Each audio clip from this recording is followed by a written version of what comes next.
Hello and welcome to my Pillars of Eternity Definitive Edition. Today we will have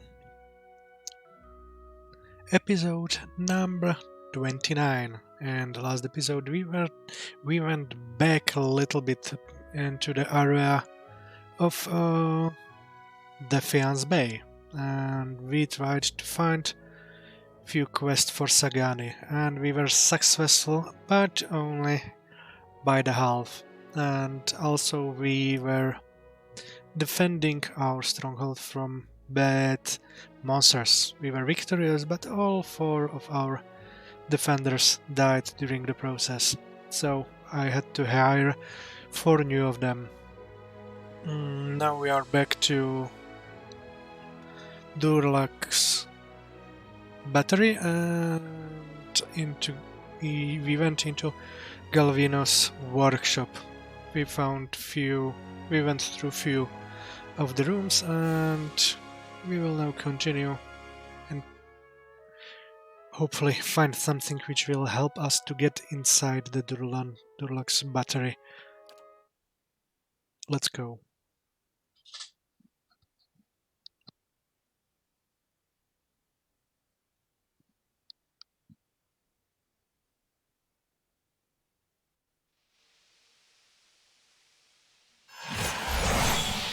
So we are back into the Galvino's workshop, and as you can see, we exchanged Aloth per Palgina because Aloth went for a while on a character quest with one Animancer. Yeah, here is it.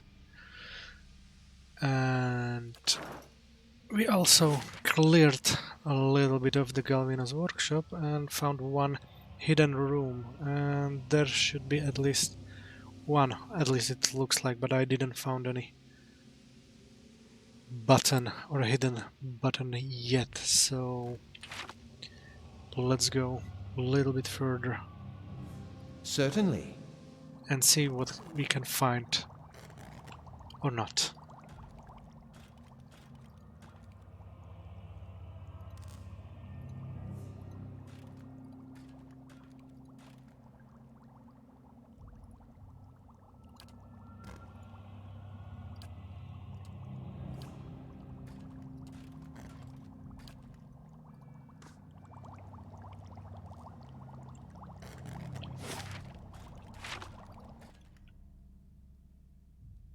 And another construct, so let's check.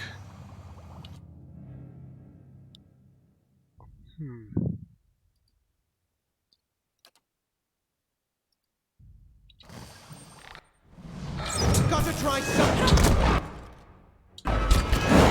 Not good. Well, let's stun him.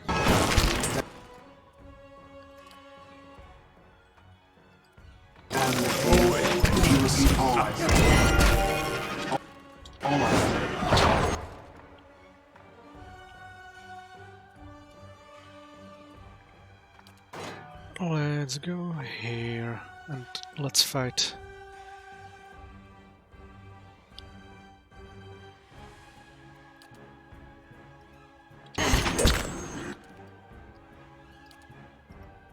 Zombies.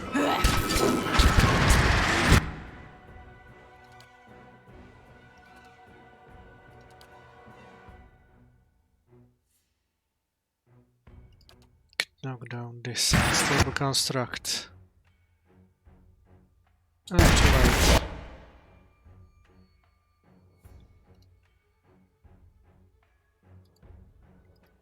It's not good.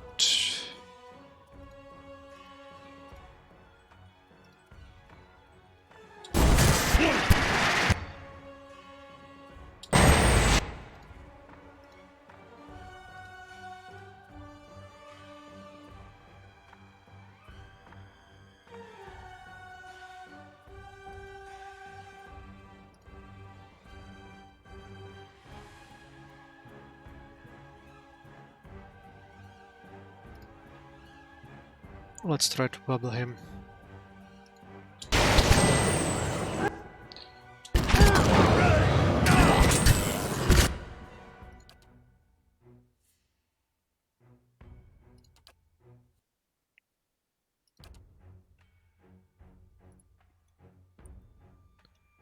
Well, this is not as expected as I...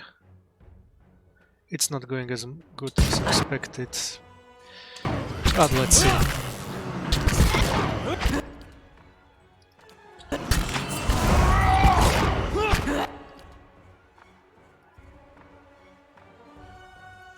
And you go here and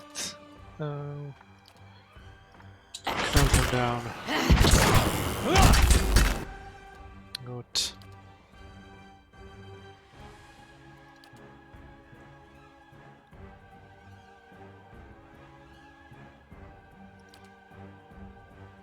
I'm here.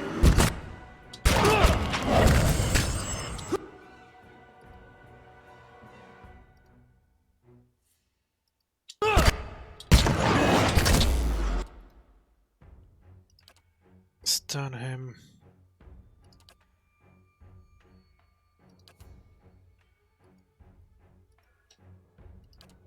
Oh.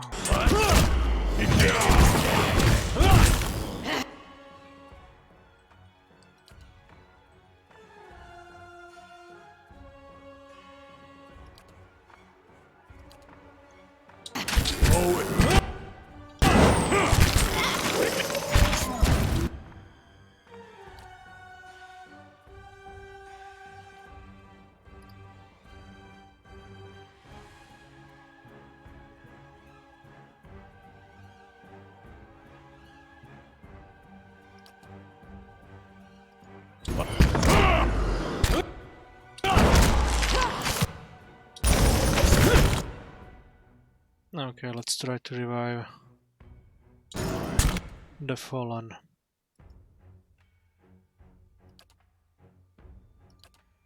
Pelagina. Let's kick his ass.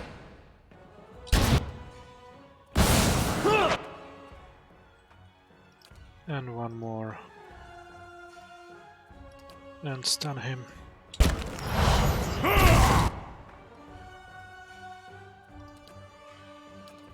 Heal yourself. Pelagina, heal her.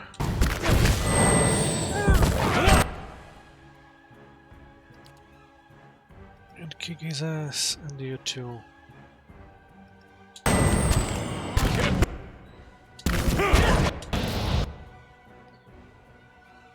Oh, I completely forgot about this dick.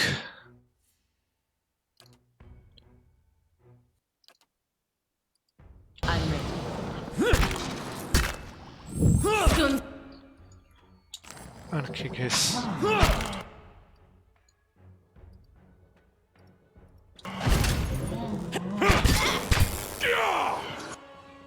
You are done again?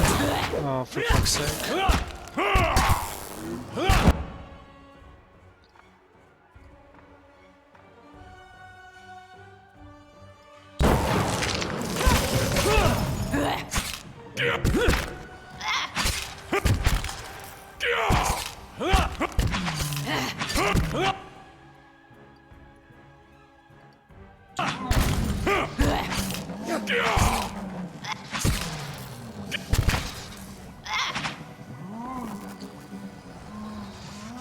That's what I call completely terrible fight. Laying low. Never mind. Let's pick up the loot and suck less in the next fight.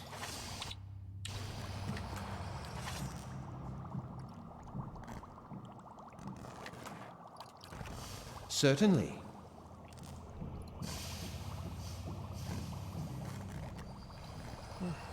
One more.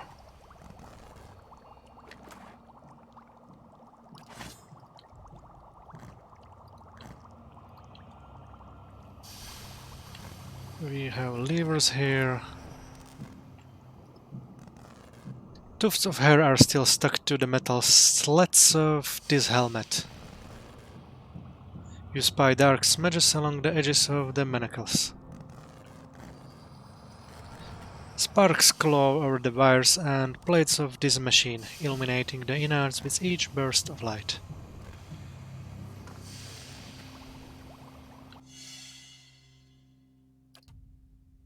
What have we here? Trap difficulty 10. What kind of trap is this? Chain lightning. Okay, I completely I'm forgot ready. we have this. I think the best one would be for the barbarian. Oh?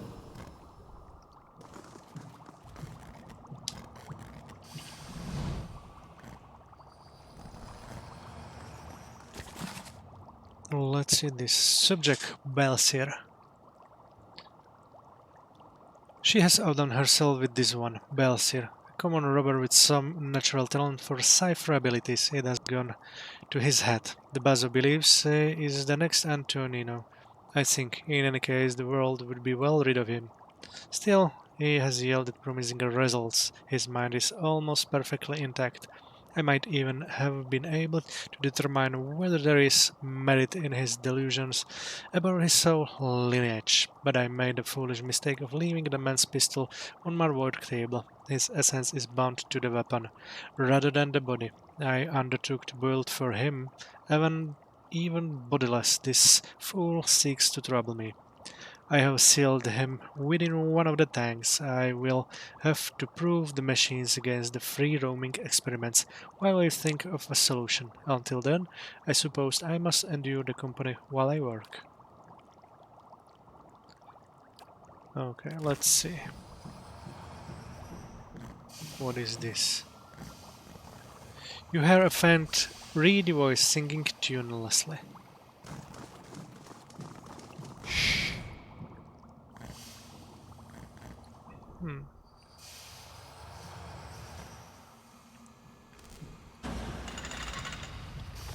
So this is going here.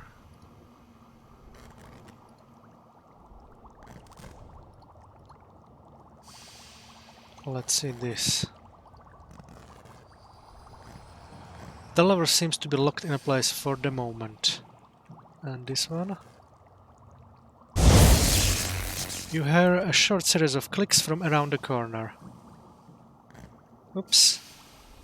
Did I messed something up? I hope not.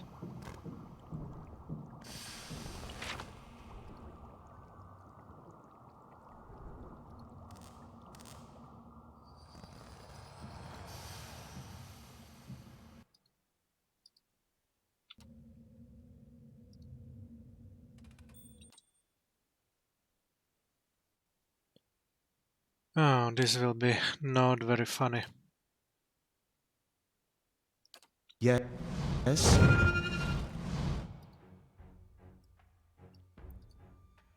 Yes?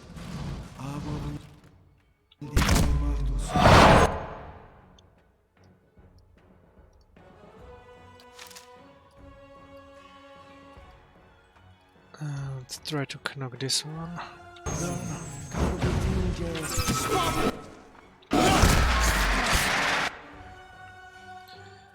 And here you are. Try to knock this one as well.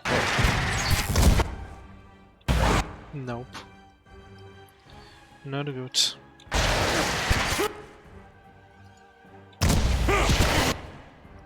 Not good at all. These stunts were very short.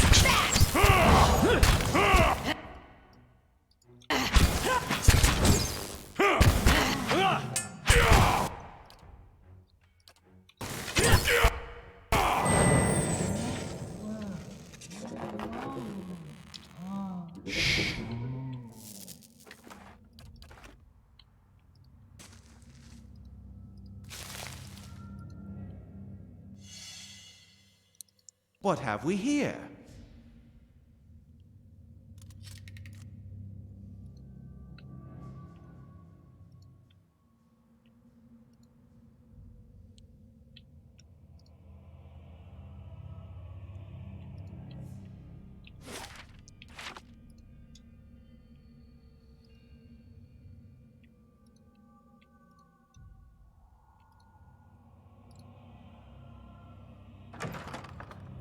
Hmm? Hmm? No traps yet.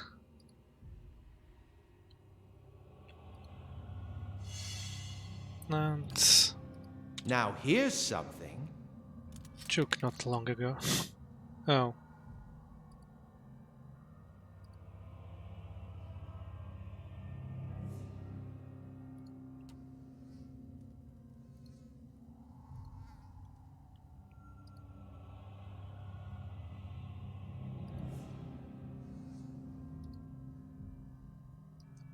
Hey.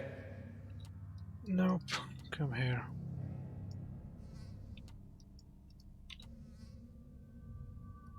Hey.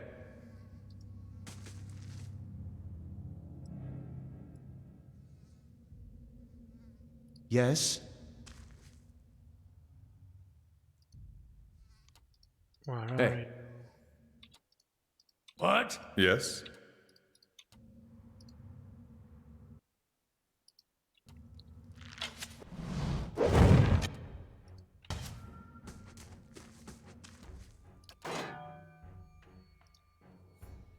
And knock him down. Hey.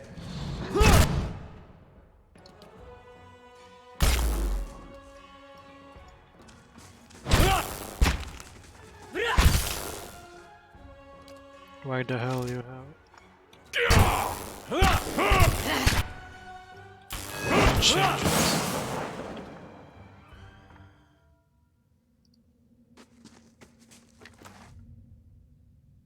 Crumpled experimental notes. This crumpled piece of parchment was found jammed inside the faceplate of a construct. My effort to instill even a child's intelligence in these creations have all failed. Most cannot hold a quill, much less set thoughts to paper.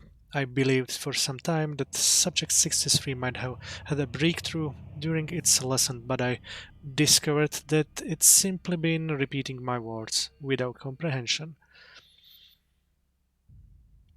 These were not enlightened characters while they wore their original skins. Perhaps their essence lacks a fundamental capacity for learning.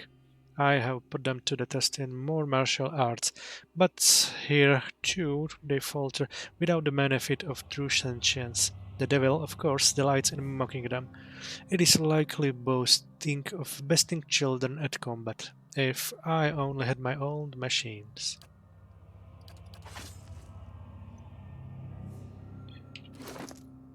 Oh.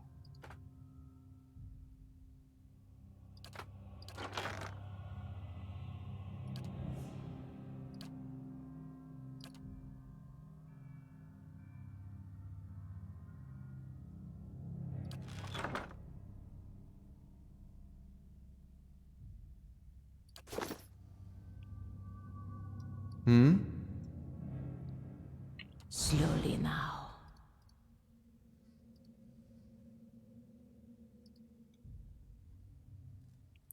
Let's see.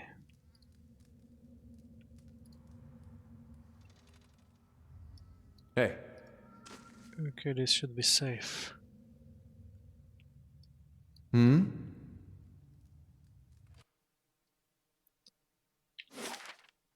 Hmm.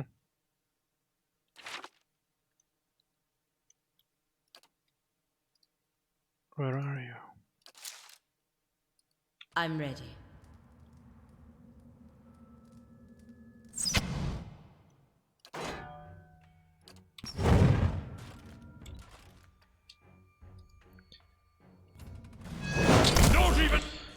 Oh, another explosion.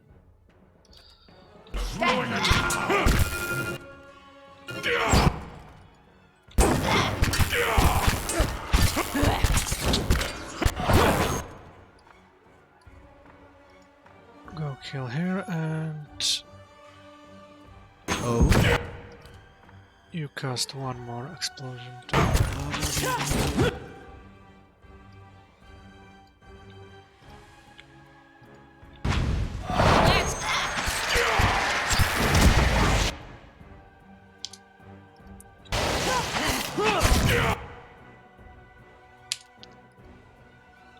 And stun this one as well.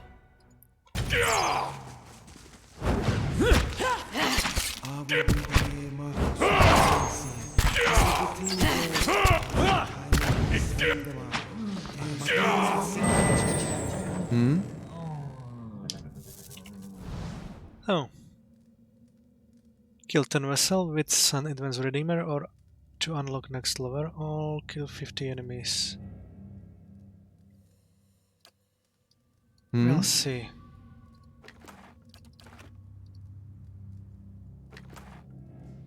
Interesting. Exceptional rapier.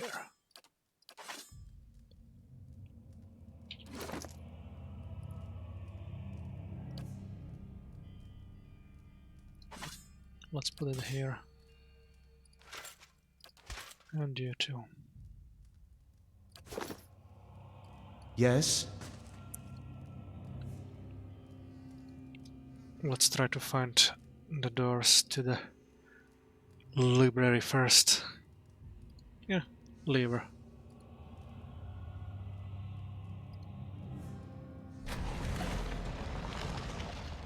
Nothing else? No, let's go back here.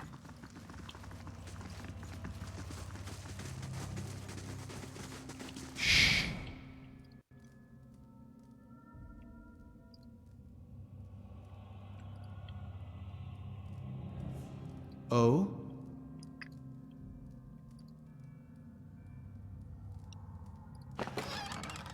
Cell key. Oh? No traps.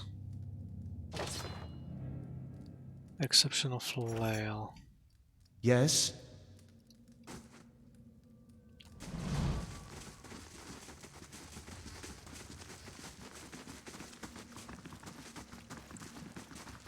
Oh, this one smells like trouble, so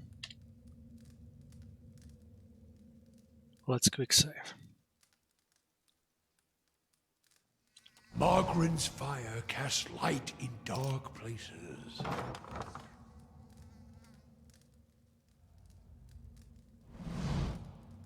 An elderly man hunches over a cluttered desk in the back of the workshop. His flesh is pulled tightly around thin, fragile-looking bones, except around his neck, where it hangs in loose wattles. He turns as you enter, a skull already chiseled into his lined face. Back again? I told you. He hesitates, squinting at you from behind smudged and dusty spectacles. Of course, a fresh fool to replace the last fools. What brings you stomping through my workshop, eh? He draws his words out, looking you up and down. A sneer creeps across his face.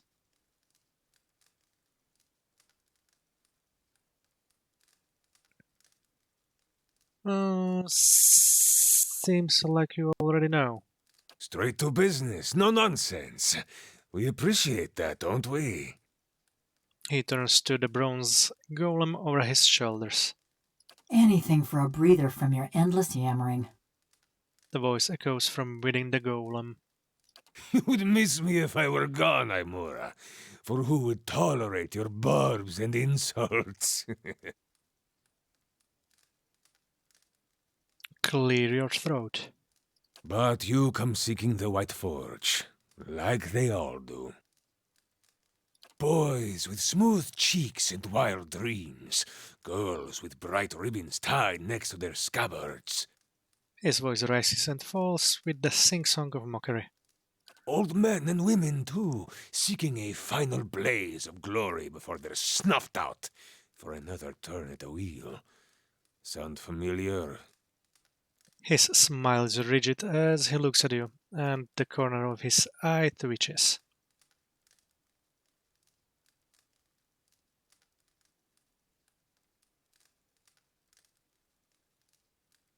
That's a lot of bitterness. Maybe I should ask you the same thing.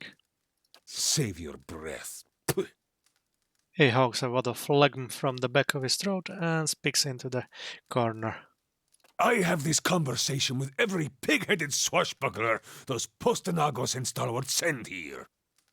Go see Garvino, they say. Surely he'll help you. Must have slipped their minds what a busy and important fellow you are. In the silence that follows, the temperature in the room seems to drop.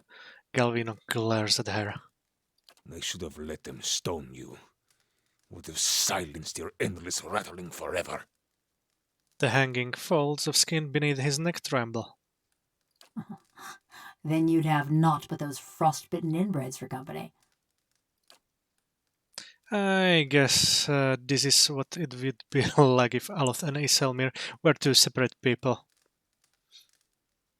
You're upset. There's an old one with stalwart then.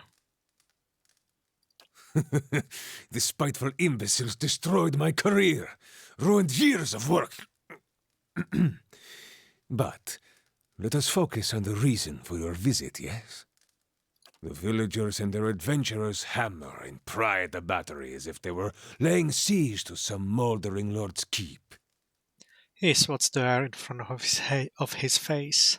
But those stones were laid by some of the finest builders ever to have lived, disciples of Abidan in the truest sense. They will not fall by the whims of any kith. And the door itself, it is infused with living essence. He holds his hands before him, and his eyes are white with wonder.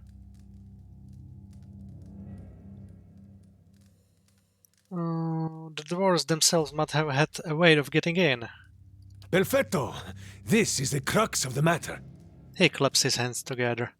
The Pargrunen of Durgan's battery perished within their own keep, victims of a violent disagreement among their own commandants. His mouth twists into a wicked grin. Surely in the village you have heard stories, no? Disappearing caravans, tracks in the snow, screams from the high towers. He pauses, watching your expression with a rencounter's glee. The work of spirits still trapped in the battery, and a testament to those impenetrable walls. He raps on the mortared stone of his own home. But the door of the keep, the one the Pargrunen filled with essence, it was made to listen, to recognize its masters. I sense a catch. Traditional Aptapo cultures revolved around language. Words revealed who they were and where they were from. That is why you need a Kantek. He holds up a twitching finger. Ah, yes, I believe those are anthem of sorts. That's the simple explanation. A Kantek is a statement of purpose, a declaration of identity. Each is unique to its stronghold. Ha! Seal your door with a key of words, and any liar can talk his way through. There's nothing built of words that won't break when the slightest stress is applied. Thus, to enter a fortress like Durgan's battery, you would stand at the gate and recite its Kantek. He spreads his arm, his face aglow. Thank you for sharing, that's very interesting. Verus! A shame the Postonagos here cannot appreciate such elegance.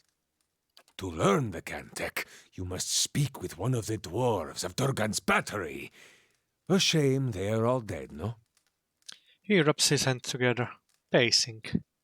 But no doubt their souls live on in one or two of the villagers of Stalwart, like fine wine poured into a cheap pot. The Rishan curls his lips. But to identify them, that is the first problem. You would need the skills of an animancer. I'm a watcher. The golem swivels her head sharply towards you. Her mask of a face and the glass eyes behind it betray no emotion, but it seems as if she's watching you carefully. A watcher? The Verus? If this is true, then you could find a sole descendant from Durgan's battery, no question. But the greater difficulty remains. Galvino rubs his gaunt, whiskered cheeks. You would have to learn the Kantek from the dormant soul. And to do that, you would have to awaken it.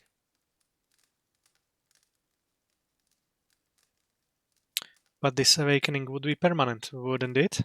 Oh, yes. Whoever you awaken will live with the memories and the personality of a past life. Maybe peacefully, maybe not. His bony shoulders rise in a shrug.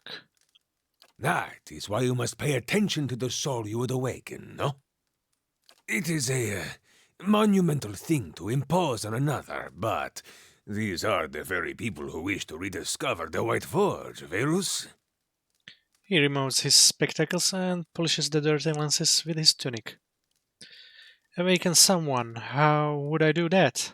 An awakening is merely the jolting of a dormant soul into consciousness. He makes a bursting motion with his hands, splaying his fingers wide. When such things happen normally, it is because something has reminded the subject of a past life, often violently so. He smacks his workbench with surprising vigor. Thus, to awaken one of the former dwarves of Durgan's battery, you will need to address that soul, and preferably by name. He folds his hands together, steepling his fingers. But show some care. When you examine these souls, whatever it is you watchers do, you may see images, memories. He leans forward, his back hunched. These are moments of special import. What you see will tell you much about the person, and perhaps the condition in which they awaken. He raises his hoary eyebrows and tilts his head back. Awaken them from a traumatic memory, and who knows? Maybe they awaken thirsty for blood. Or maybe you awaken someone else. He cackles again. Here, this has been tuned to the Aeon of Durgan's battery. Use it near the villagers, and it should tell you if one has a soul old enough to have come from the battery. He rummages around and produces an unfamiliar device. So the contact is all I need? Who can say? None have yet opened Durgan's battery. Galvino raises his hands, palms up. But the ones that came before you, I think they got close. You may wish to find them and see what they discovered. I found what's left of them, a journal and a tile. Then perhaps the Kantek is what you now require. I see. Thank you for your help. He dismisses the thought with the wave of a hand. It is a pleasure to have such a courteous guest for a change. A shame you must dirty your boots in Stalwart. I'm going with him. The golem looks between you, her neck turning on its oiled joint. You? Go to Stalwart? Is this your macabre sense of humor, or has something gone to rust in that beautiful head I crafted? Galvino stares at her, agape. No one will bother me while I'm with him. Besides, I can help him find people in Stalwart. The golem burnished face is eerily impassive. You haven't been to Stalwart in 13 years. And this watcher sees souls. What help could you be? Besides, I have need of you here. You owe whatever remains of your wicked life to me. A frown soars on his lips as he taps his chest with a crooked finger. The golem says nothing, but her essence smolders. Resentment rises from her in shivering waves. She swivels her head to look at you. What's the story between you two? This charming specimen is a convicted murderer. The Devil of Carrick, she's called. Mighty fine of you to start with my good qualities, and you wonder why we don't get more visitors. Killed over a dozen people before they finally caught up to her in Stalwart. Perfect company for lonely camps and mountain passes, no? He nudges you, all the while grinning wickedly at the motionless golem. Hey, I know how to start a campfire. The only reason she's not a frozen corpse is because I convinced the old mayor to let me try an experiment. A shadow passes over his face. You put a person's soul into a metal body? He leans back, raising his hands. Into a work of art! Look at this! Craftsmanship worthy of a jeweler. He traces the scroll of the runes along the golem's jaw. Fully articulated joints, capable of grasping a pen and writing her own name. He grabs her hand and delicately bends her tapered fingers. And of crushing your throat. She snatches her hand away. Show me another smith anywhere in the Deerwood who is capable of such delicacy and precision. She is a masterpiece. Galvino steps back and takes a longer look at her. Why did you build her? Why build a fortress or a village or anything? To make something that keeps, that... A disgusted sigh rattles in his throat. It was the early days of the legacy. My peers in the colleges of Animancy were filling the Hollowborn with the souls of animals. He pauses, scratching his chin. I thought there was a better way. He is silent for several seconds, his gaze growing distant. One with a Plum Academy job back in Salona. Don't forget that part. He glares at her with narrowed eyes. Heck, now we come to the truth. Reputation is everything in the Republics, and the reputation is built on success. Why is she called the Devil of Karok? She committed her first crime in the village of Karak. Burned a family alive in their home. He shrugs. Did the same thing in half a dozen other villages, but the name stuck. Aren't you afraid she'll murder you? She may be mad, but she's no fool. She wouldn't survive long on her own.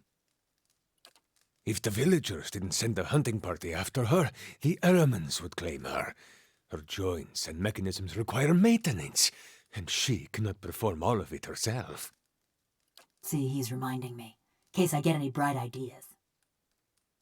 I take it your experiment didn't go over so well with the rest of the village. Here we go. She rolls her eyes, rasping them against their sockets. They were going to stone her anyway. Why not allow her to be put to some useful purpose? His lips curl back from yellowing teeth. My life's ambition. To serve somebody's useful purpose. Better that than no purpose at all. I approached Mayor Sinahiod and begged. He saw the potential and allowed me the privilege of attempting my little experiment. He sneers at the words and the indignity they recall. His shoulders are stooped and his teeth bared. Then I accomplished what few animancers have even dreamed of. No academic support, no patron. Just me in the middle of nowhere. He jabs a finger into his concave chest. Oh, now you got him all wound up. I transferred a fully intact soul from a living subject to a fabricated body. She retained her personalities, her memories, all of it. He claws at the air with one thick veined hand. Yet the villagers saw only a stolen corpse. He throws up his hands. That's all I wanted to know. She's a fine specimen, her personality notwithstanding. He waves one hand in a circular motion. The golem says nothing, but her essence smolders. Resentment rises from her in shimmering waves. She swivels her head to look at you. I'd like her to travel with me. Quay? No, you don't know what you ask. He shakes his head, waving his hands. This woman, the Devil of Karek, she was a notorious murderer, burned people alive all over the region. Besides, she works for me. After all, I am the one who preserved her. He straightens his back and looks you up and down, taking your measure. Let me parade her around town. It will infuriate those villagers. You'd like that, wouldn't you? So you get use of the Devil's services, and I get the satisfaction of knowing those stiffnecks are sweating through their small clothes, eh? He sighs, but a smug grin has already worked its way across his face. It's a deal. Fine price for a blacksmith striker. Suppose I should be flattered. And there you have it, a bargain. Okay, so we got another achievement. And here she will replace Gores. Palagina for a while.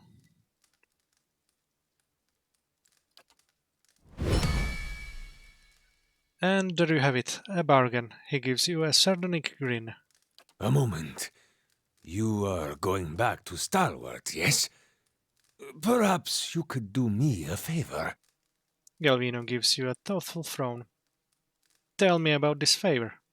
There is a man in the village named Grinde, the head fisherman. The rest of Stalwart kisses his feet because he fills their stinking blades with speckleback. But I know he's not as virtuous as he seems. His face crinkles in vicious glee. Seems like you have a history with Grinde. That self-righteous meddler engineered my eviction from the village. He turned them all against me. Now I want him to feel the scorn of those mush-brained imbeciles. What exactly do you want me to do him? Humiliate him, of course. Show his neighbors what he truly is, and let him live with the disgrace. He points vaguely in the direction of the village, his thin arm trembling. He's always been a ripple sponge addict. Just got good at hiding it once his sainted sister died and left him in charge of the fishery. But he keeps a stash in the fishery, sneaks in at night when the others have gone home, and emerges sluggish and red-eyed a few hours later. I want you to expose him. Go to the fishery after dark when it's empty, find his ripple sponge and show it to Renengild. I see. Do not answer me now, but when you return to that festering eyesore and smell the stink of fish that hangs in the air, consider what I've said. He grins. Besides, you appreciate a good joke, don't you? Deverus, this will be a great one. But be sure to approach the fishery by night, when it's empty. They will give you no end of trouble if they see you stealing during the day. I had questions about the Devil of Karok. As must the gods themselves. He looks at the sailing and opens his hands. Enough about her, let's discuss another matter. Something else? Quay. Tell me again how to awaken someone? You're the Watcher, so you know better than anyone, Diverus. You must find a sole descendant of one of the dwarves of Durgan's battery. Talk to the villagers, look into their souls, whatever it is you do. He waves a hand. When you find such a one, remind the sleeping soul of its old name. Awaken it thus, and it can teach you the Cantek. I wanted to know more about the expeditioners who came to you before. As would I, but there is little to tell. They never gave their names. He tucks at his whiskers. But they seem to know more about the battery than the others, which is unusual because they did not seem like typical adventurers. He raises his snowy eyebrows. Their hands were smooth and marked with ink, not scars, and they traveled light. Unusually so. He rubs at his chin. What were those constructs I encountered in your workshop? Other projects, they are none of your concern. He waves a hand and looks quickly away from you.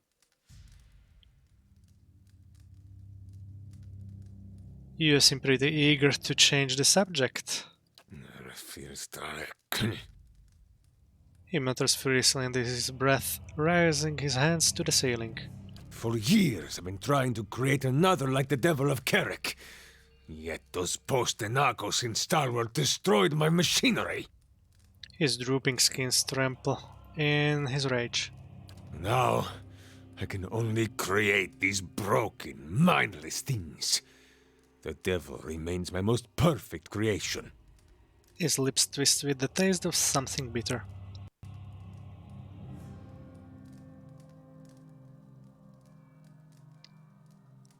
Wait, where have you found the souls to create these other golems? Smugglers, slavers, fugitives, the kind of riffraff that pass this way. Rarely missed, and good work to keep my little devil busy. He shrugs. Why do you need more golems? I can't present the devil of Carrick to the academies, can I? A mad woman and a murderer? No. I need to bring a success to the republics. He rubs his hands together, frowning. Never mind. Something else? Quay. Forel.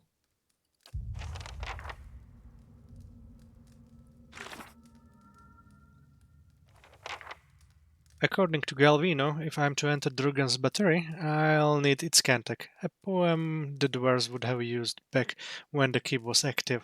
Unfortunately, anyone who would have known it is dead. However, Galvino suggested that Stalwart may contain sole descendants of those dwarves. Given my abilities, they won't be hard to find.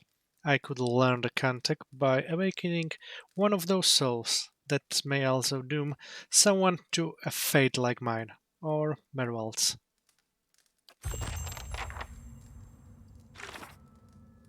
I met a strange new ally in White March, a golem with the soul of a murderer. She asked to accompany me shortly after I met her and her master. The Devil of Karok asked to travel with me after I mentioned that I'm a watcher and that I'm returning to the village where she was captured. I'm not sure what she's after, but I'll be sure to keep a close watch on her.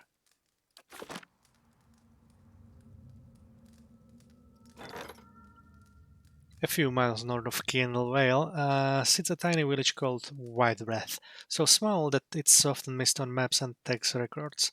The village has little contact with the rest of the Deerwood, despite its tiny size. The village has a long history, dating back to its use as a Glenfatton tribal camp over 3 centuries ago.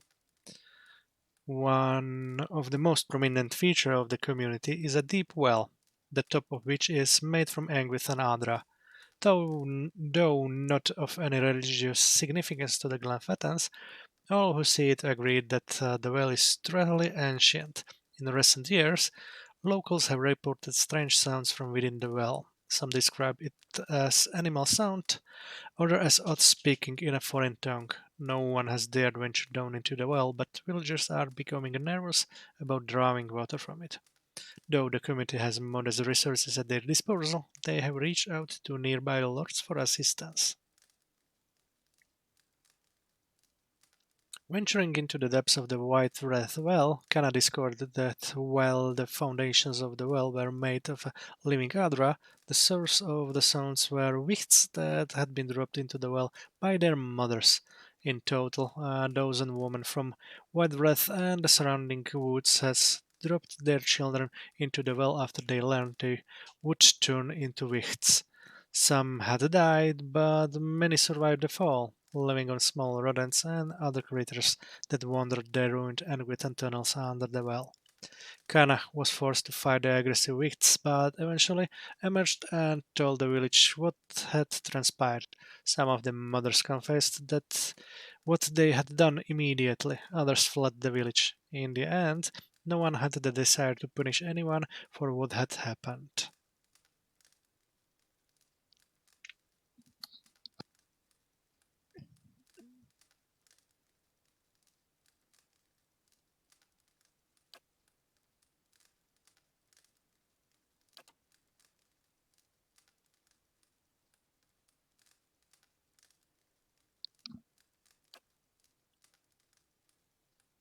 Interesting.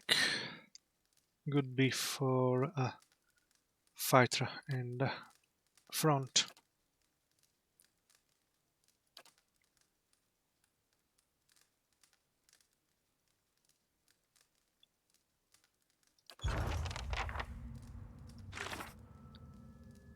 I met Grind, the fisherman of Stalwart. He's a gruff fellow, but he seems to take a lot of pride in his role.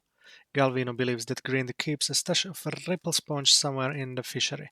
He warned me to search the building at night when all the fishermen have gone home.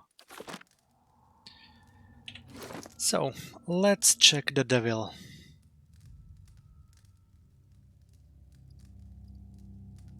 Oh.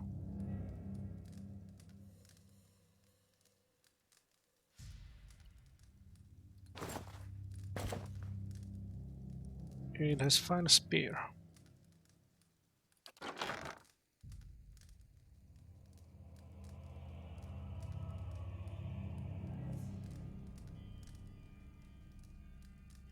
So find a nice shield for her. Maybe. Oh. Good.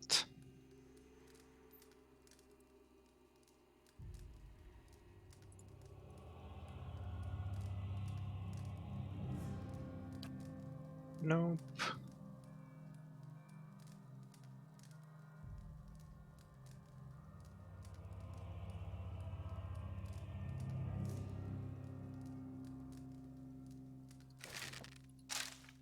Well, let's give her that and...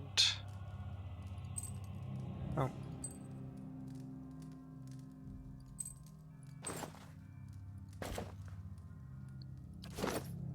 What's her attributes? Intelligence 14 now.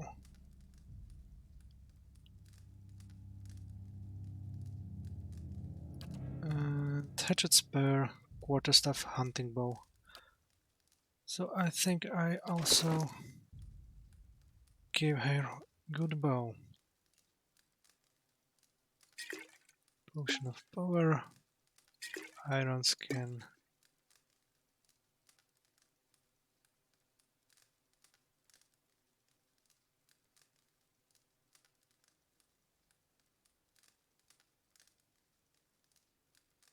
Looks like that's all.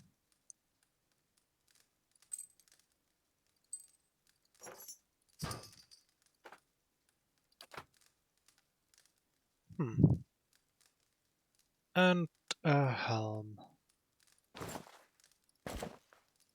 Nope.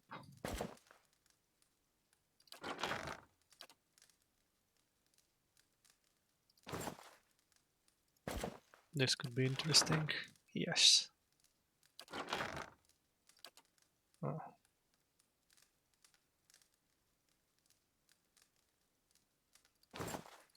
Maybe this. Yes, much better. The color fits. Well, that's probably it. Whew, good thing I sold most of my jewelry. Let's see what we can find here.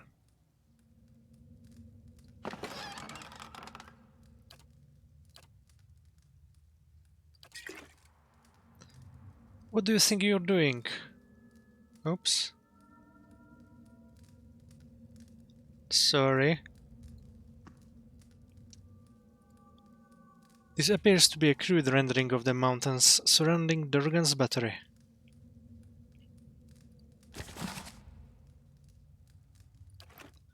Oh, let's check what her mechanics is. 11.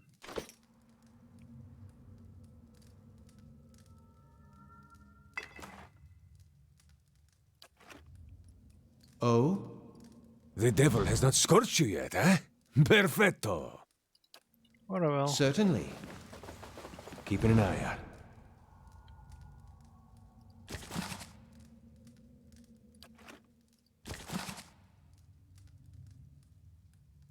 Ah, let's see. Let's not take anything at the moment.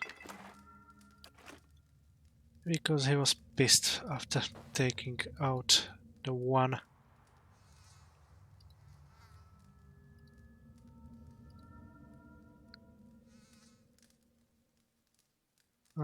Now where was the traps I left behind? Oh, here one. Right here. Uh-huh. Oh? Still too powerful. Right here. I'm going.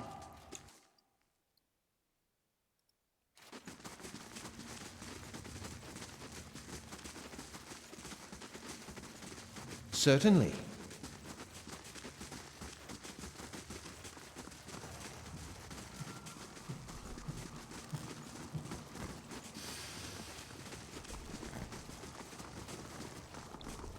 Let's see if this will move or not. Shit. It did it. Belser.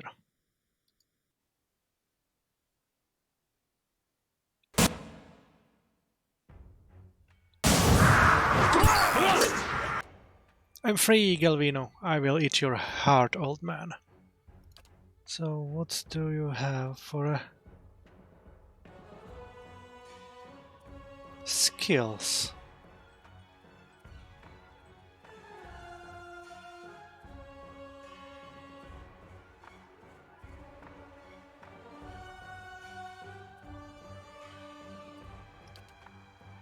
Yeah, let's do this.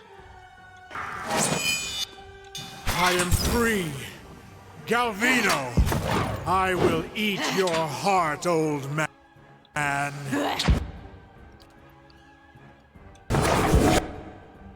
Uh-oh.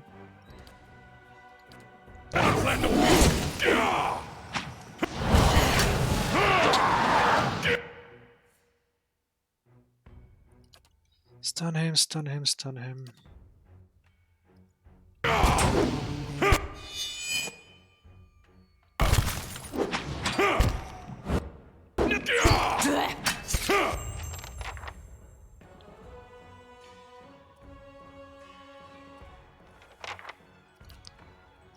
Let's heal yourself.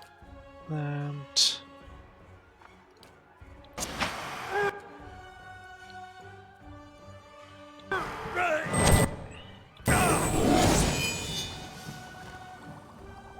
Yes? chapel construction completed. So let's build one more stuff. Hedge maze.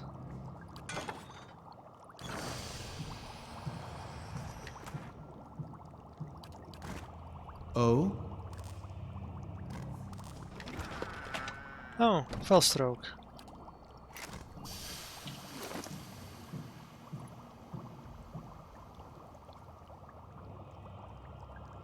+2 to stealth.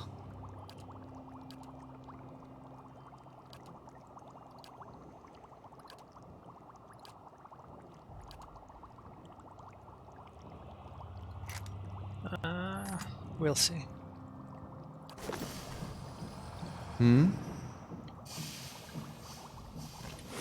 I think that's it. Let's check the last trap. And we can go back to Stalwart. Right here. That'll do. Good. Poisonous gas trap. So, what is your defenses? Deflection 60. Do you have 87? So...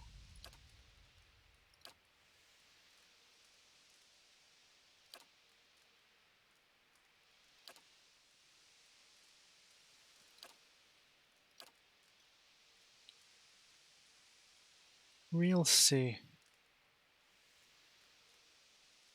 how you will fare. Yes?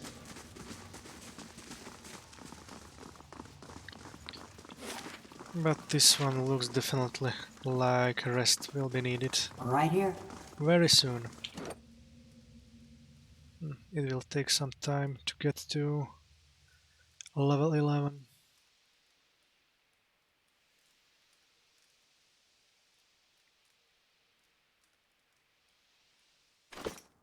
Yep.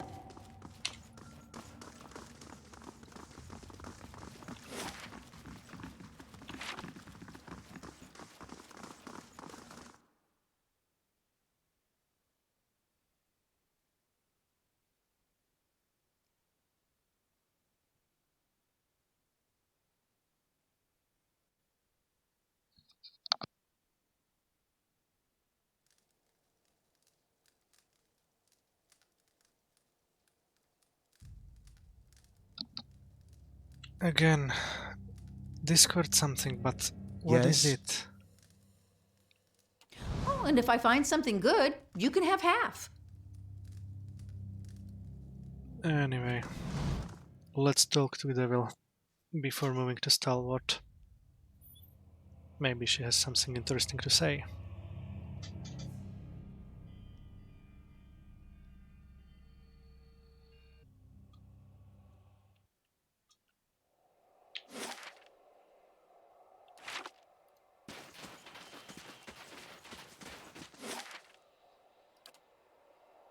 Eight hours.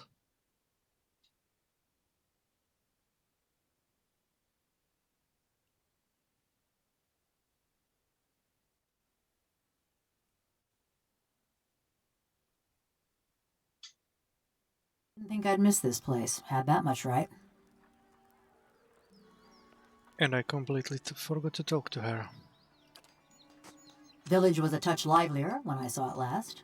Ain't saying much, though.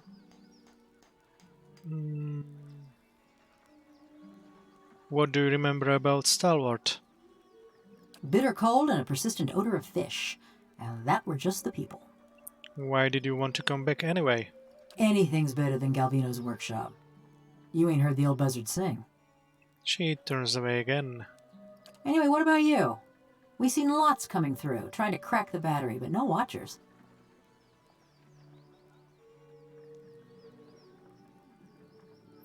There's another group what passed through before me. I need to know what they were after. Ah, looking for someone. That's a familiar yarn. She nods slowly, rocking her head on broad, steady shoulders. But don't let me keep you from the sights and sounds of Stalwart. They're easy to miss. She rests her hands on her hips and turns to look around. I want to ask you about something else. The black marbles of her eyes scrape against their sockets as she looks at you. Galvino said you murdered several people before he transferred you. Effigy's eyes, that man loved to talk. Her eyes roll in their socket. Did you really do it? Yeah. She continues to watch you, waiting. Tell me why you killed those people. If it's sane and logical reasoning you're wanting, you're gonna be disappointed. Ain't no sense in any of it.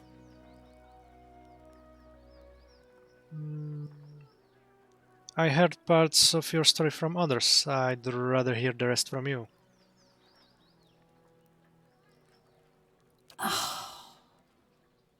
A soft hissing noise comes from the bronze golem. You recognize it as a sigh. Mayhap you've heard of Coldmore. Was a quiet, forgettable patch of the woods. Till a pack of rabid clodhoppers set it afire. The figures on one hand twitch and click against one another in a pair of sudden spastic motions. That was the start of the purges. Dear Woodens killing their own. You're upset.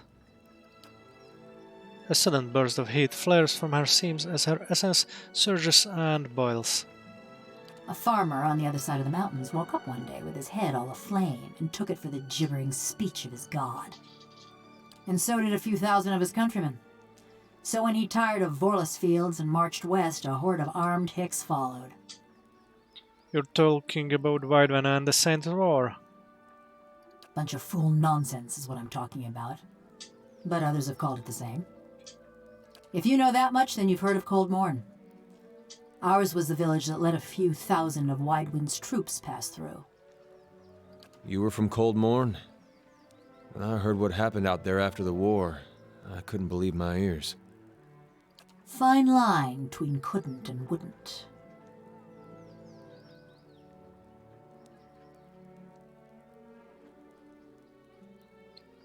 Dear Woodens aren't the forgetful sort. You must have known that wouldn't end well. Maybe not, but the Raid Sarens had us clean beat in numbers. Even bumpkins like us figured that. Just look at Mercy Vale. They fought back, and now there ain't one stone standing atop another in the whole village. She sweeps one bronze palm across another, metal screeching. Besides, we asked the Duke for help. Told him Widewind's troops was coming through the mountains. Seems he had better uses for his soldiers. She crosses her arms over her plated chest. So we let Widewind's soldiers pass. Left him for the Duke to wrangle on his own terms. You hear a soft clank as she flicks her wrists. So, Coldmorn was purged in retaliation. Was after the Godhammer made a fine grit out of Widewind, when Deerwoodens were running on rage and looking for something to burn. You catch glimmers and glints at her seams as razor-thin wires pull tight within her body. They came at dark. Hundreds of folk. Every one of them mourning someone lost in the war. A dry chuckle ticks in her throat. Must have decided it was our duty to escort their dead back to the wheel. They didn't light their torches till they had us surrounded. Time we saw them, there was a ring of fire closing around us. She pauses, and the mechanism in the back of her skull clicks dully. I woke. Ran to the window. Whole village were a maze of flames. Couldn't see nothing but the smoke. And the screams. Her thumbs spasms to a strange rhythmic beat. Most ran for the streets. Got caught by the mob. Others hid, let their houses burn down around them.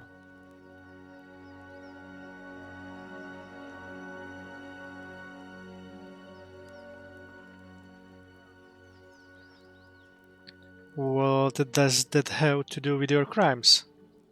Hunting down the men and women what took part. Thought that much was clear.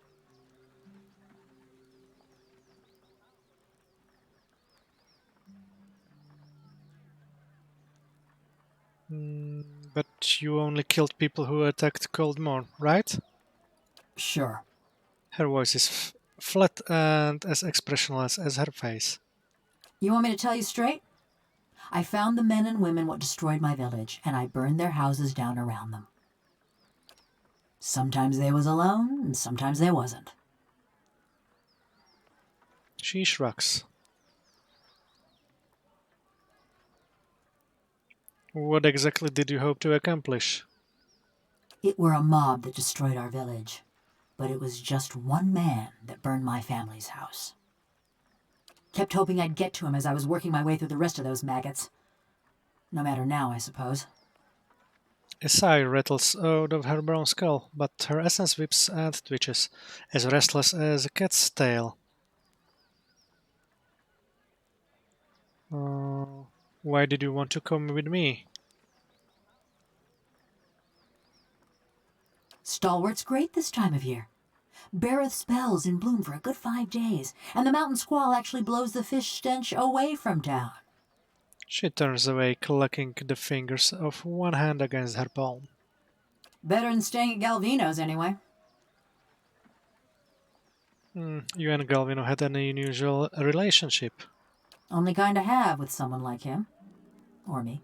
She crosses her arms. He claimed he made you. He'd spread butter on bread and claim he made something. Never been accused of modesty, that man. Her eyes roll widely. He managed to stuff my soul into this heap of bronze, true enough. Maybe that makes him a genius. Also makes him a son of a bitch. She drums her fingers along one scratched bicep.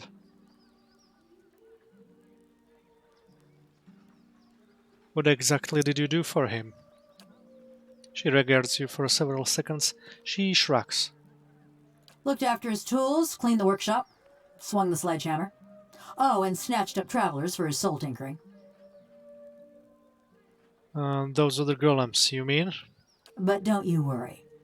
They were all bad folk. Thank you for telling me. Just so you know, you got a real professional working for you. How long have you two know each other? Around about 13 years. Too long, you ask me. You resent him. No other way to feel about the man who flayed my living soul. Metal squeals as she shifts her folded arms. Did you ever consider murdering him? Every day. Just kept putting it off. It's not like either of us was going anywhere. Let's talk about something else. Yeah, I had enough of him too. She drops her arms, relaxing her posture. What was your life before the Saints' War? There weren't much to say about it.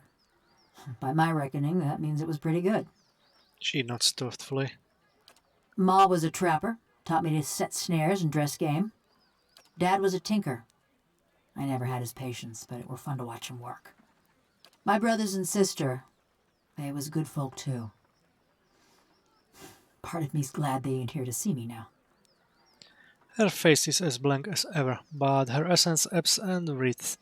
She turns away. I get the feeling you're not welcome in Stalwart. I got a reputation. People in these little villages ain't the most open-minded. Did you murder someone here? Not yet.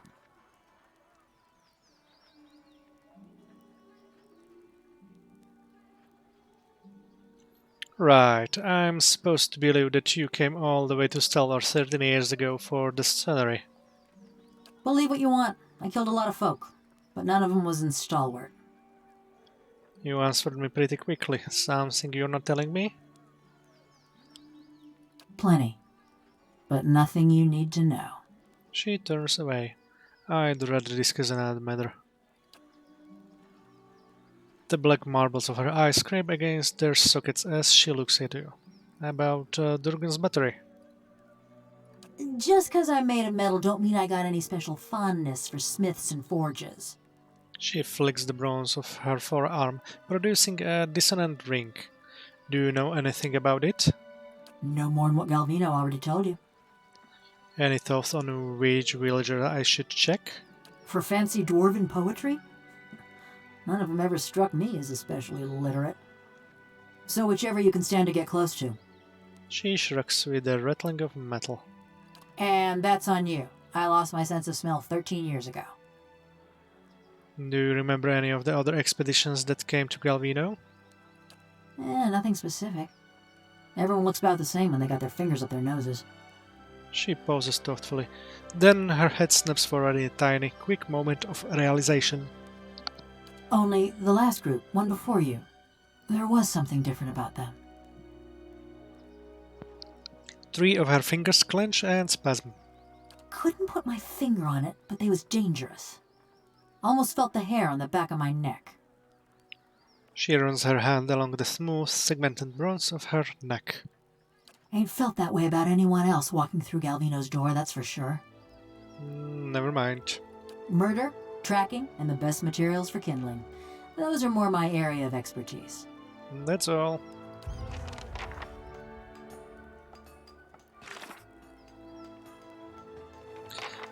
I'm not sure what she's after, but I'll be sure to keep a close watch on her. She denied killing anyone in Stalwart, but I'm not sure if I can trust her answer. Oh? So let's quick save.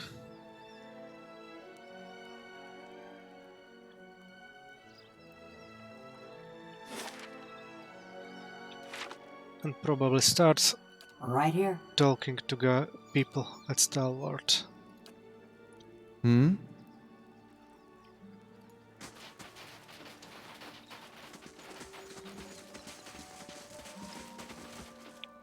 Let's talk to him first. I'm still looking for someone to take care of those dangerous folk roaming the area if you're up to it. Very well.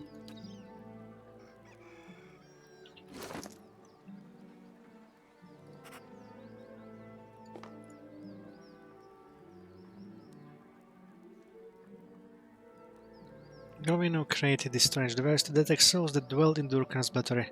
During a previous life, it sends out a pulse of energy generated by memories from soul's fragment.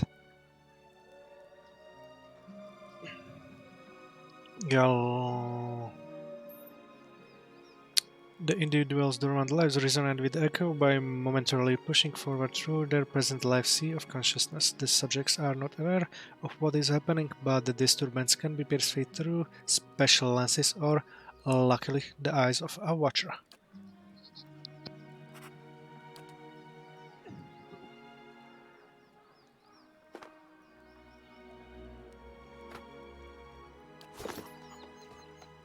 Yes?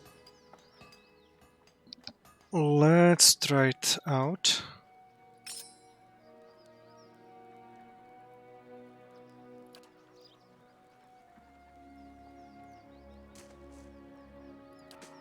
Certainly. Hey there. Let me know if you need anything. Read his soul. The snowy paths peel away, and the brisk air gives you to the acrid stench of smoke. A dark cloud billows up from the remnants of a burning house at the far edge of a rocky field. You are low to the ground, held in place, and above you wind tucks embers back and forth like fur bugs. The vision in your left Not eye so brave now, are you? The vision in your left eye is clouded, such as the figure standing over you is a collection of raw smear of black cast in silhouettes by the fire. A dark shape swings towards your face, and the subsequent burst of agony jars you out of the memory and back into your own skin. You got the look of someone with his teeth around a secret. Her cold fingers are locked around your arm. Her black eyes search you. Glad I'm not the only one who knows not to trust your kind, Watcher. You do well not to trust hers. What? Did I spill something on myself? Raphael looks down at his clothing. That was interesting. You're a nice change from the usual madcaps and mercenaries. Yes? Yes? Hey there. Let me know. Take care. Certainly. Okay, let's go around.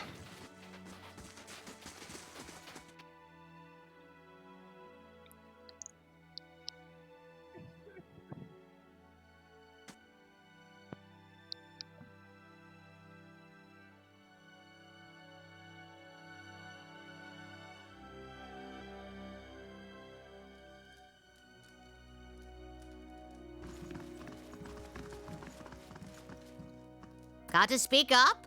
My hearing ain't what it was. Read her soul. You feel her essence humming and buzzing. Another personality and set of memories lies dormant within her soul, convulsing as if in fitful sleep. The contours of that dormant soul are sharp, wrecked as you reach out for it. It says you violently. You're standing in a darkened feast hall. Sturdy tables and benches have been stacked against the door in the far end of the room. You know it won't be enough. A few dozen other dwarves from your tunneling crew wait with you, shovels and pickaxes in their shaking hands. Zenove, please. If we go now, we can get behind the barricade. We won't do any good here. He is right, and you hear agreement in the quiet murmur of the others, but Arms Warden Maroon ordered you to hold your ground here. Yet in those rising whispers you hear the opening bars of mutiny. You were never tolerated insubordination from your crew, and you aren't about to start. So you heft your pickaxe and swing it into the man's skull. He collapses, and the others fall silent. The acrid odor of urine rises from his body. We're gonna go down fighting. Anyone who feels differently can settle it with me right now. Your voice is hoarse from hours of shouting orders, but no one else moves. They cast their eyes down in the flickering torchlight. Something thuds against the door. The others raise their weapons, picks, shovels, and a few swords, but they don't dare flinch. Your own pulse pounds at your temples. You pull back from Tiana's soul, but you feel Zeno's wrath and ferocity tugging at your steel. Her essence thrashes, lashing out at unseen enemy. Zeno is powerful but dangerous too.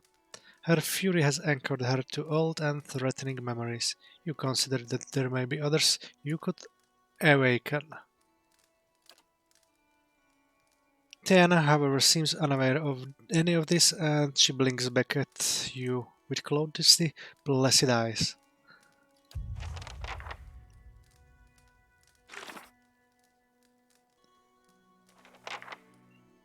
Then the old overseer of the mine is the sole descendant of a hot-tempered woman named Zenoe.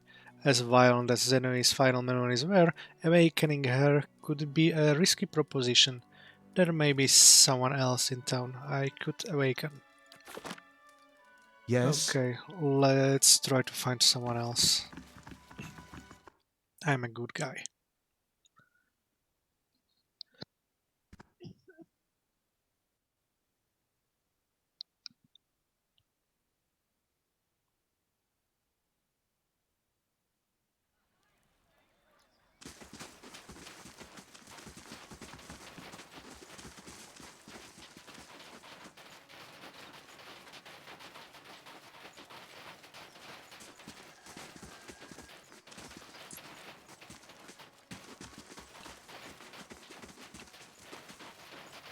Zawa is ready.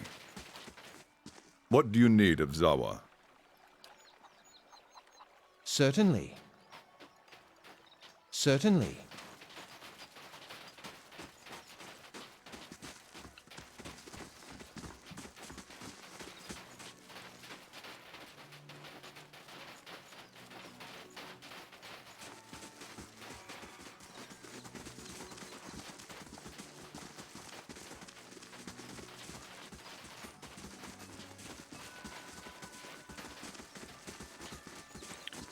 Let's talk to the toilet man.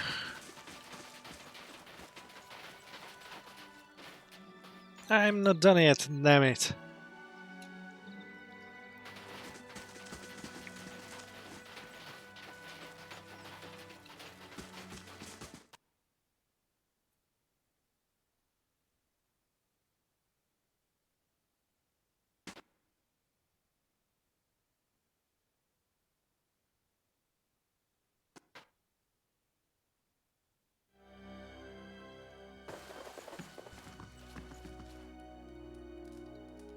Thank you again for saving us. Welcome. What can we do for you? Read his soul. Each soul is a vibrant, solid thing, and as you reach out for it with your senses, you see your breath begin to fog in the air. You find yourself seated at the crest of a hill, overlooking the mountain pass below. The sky is bright and clear, and your furs are proof against the mountain chill. Appa! A child barely old enough to walk burbles happily as he wobbles towards you. He points down at the elk herd picking its way across the river, and you smile proudly. The vision fades, and with it goes the swell of joy. There is a tight knot of regret within your chest, and only when the last of the vision has faded does it leave you. Farewell. Oh, let's talk to the devil again. Didn't think there was anything more than lice and hoarfrost to these folk, but you had a look back there. What do you find when you're rooting around like that?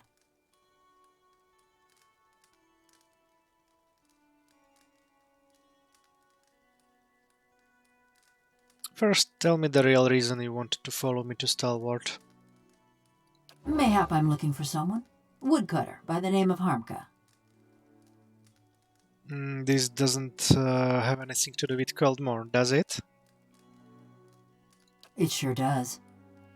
Her fingers tighten into fists, the metal squealing and rattling. He was one of them. The mob that destroyed Cold Morn. I tracked him to Stalwart years ago, but got caught before I could finish my business. Dark, iridescent whirls appear and fade on her chest plate. Heat ripples from her metal carapace.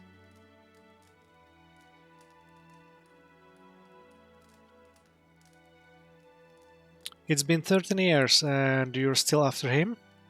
We all gotta have something that gets us out of bed in the morning. A note of cold fury buzzes within her.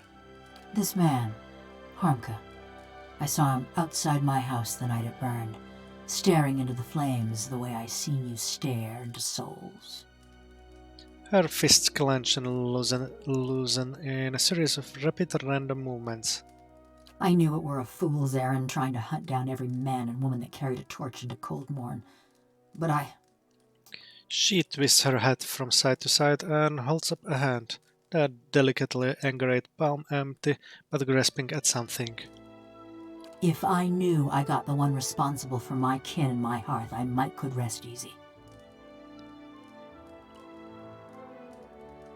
How can you be so sure about this Harmke fellow? I took a good long look that night. Ours was a little place with a yellow door right on the edge of town.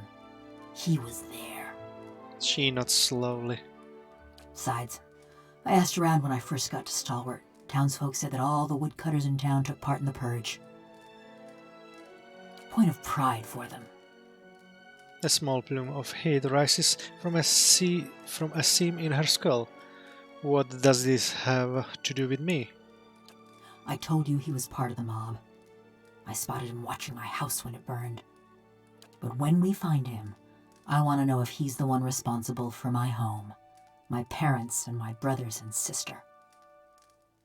One of her thumbs rubs absently at a scratch on her hand. I never thought I'd have the chance to know for sure. But you could look into his soul and find out. You being a watcher and all. I'll do what I can. Mighty fine of you. Mighty fine indeed. She nods again, her head bobbing along to a drowsy cadence. Don't know where he dallies these days, but someone in Stalwart could tell us. People from little villages, they always know. The black marbles over her eyes scrape against their sockets as she looks at you. That's all.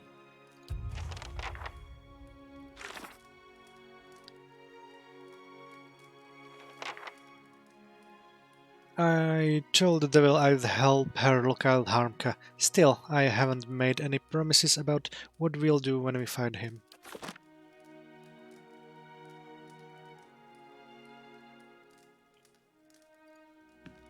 I only hope the Lord of Beasts has lost interest. Welcome. What can we do for you?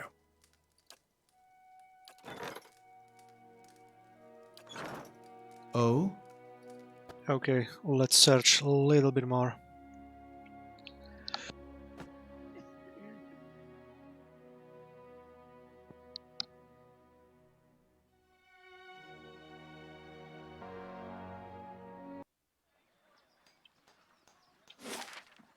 So let's check this as well. Then here and then the last two places. Certainly.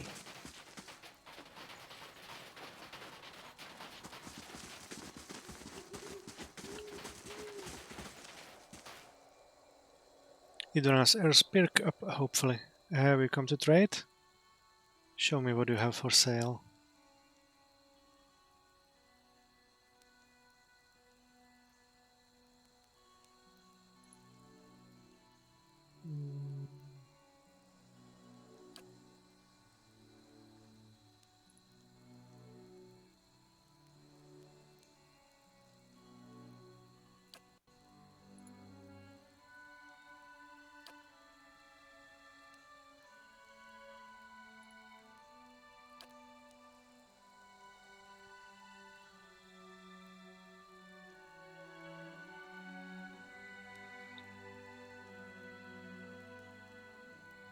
Maybe this. How much it costs? 6,000.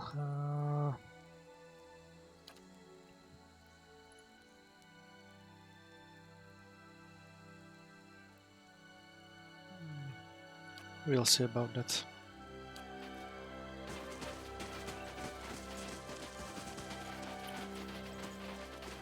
Let's look for more villagers.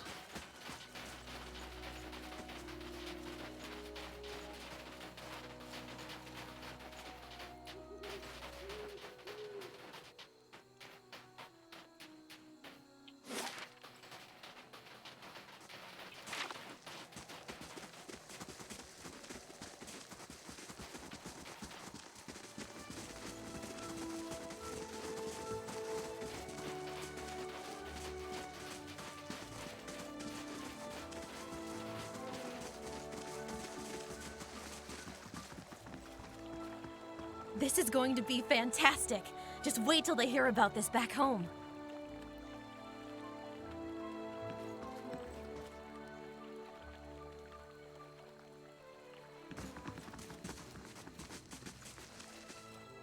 Oh, you brought that killer back to Stalwart, are you mad?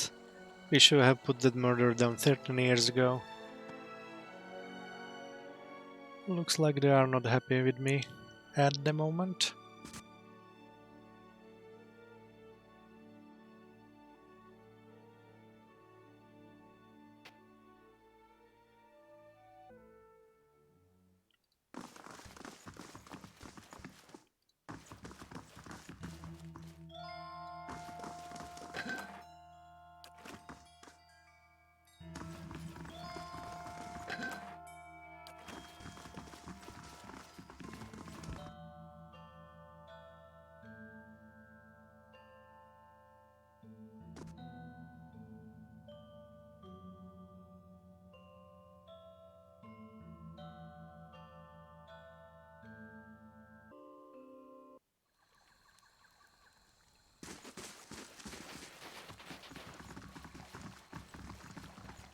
Durgan Battery is haunted, that's why merchant caravans avoid it.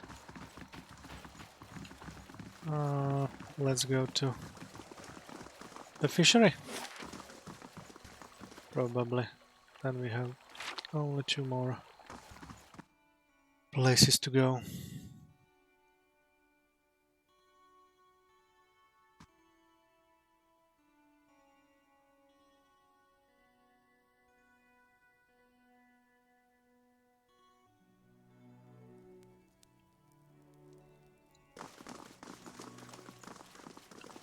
Oh, it's a night. Good.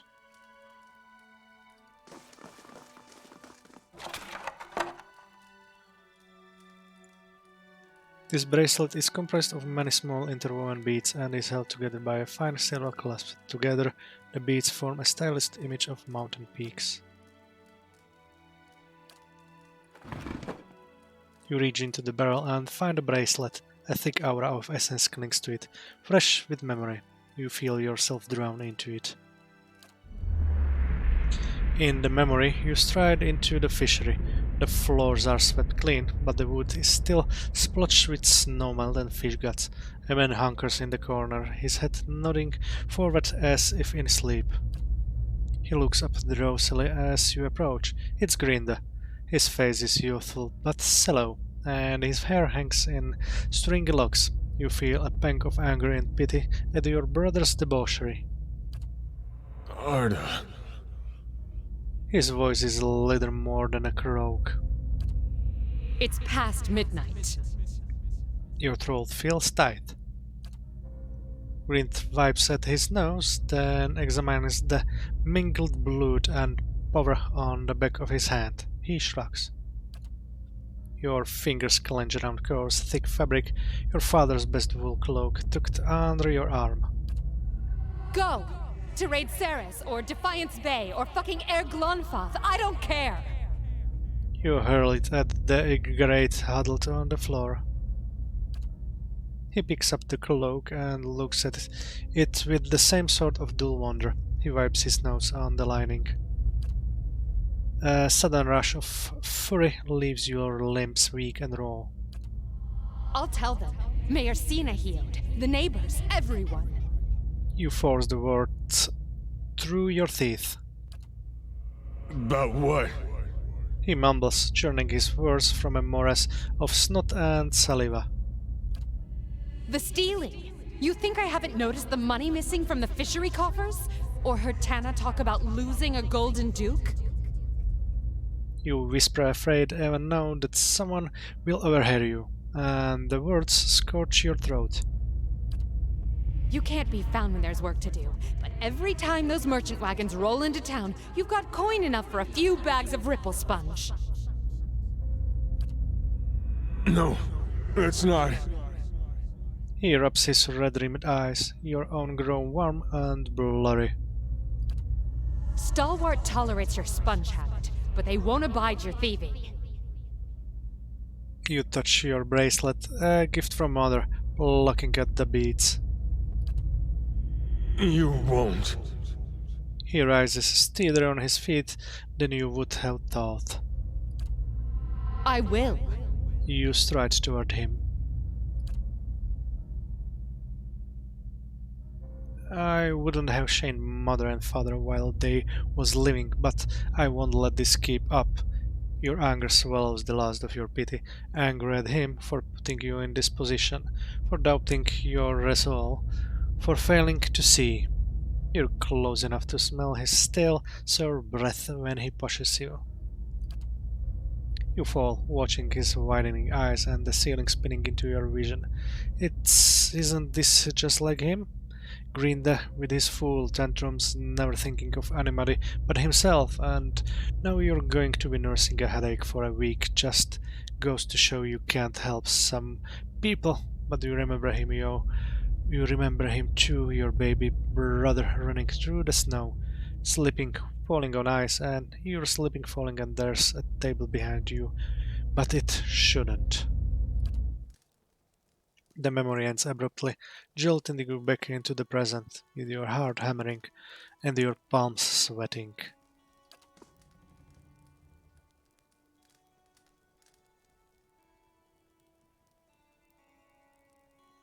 The fishery door creaks open, and in walks Grinda, staring at you, and the bracelet in surprise and outrage. His face drains of color. You take shelter in our village and then ransack it like a common thief? You'd better explain yourself!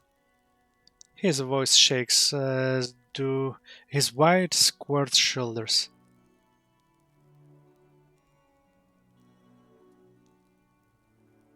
You're the one with explaining to do.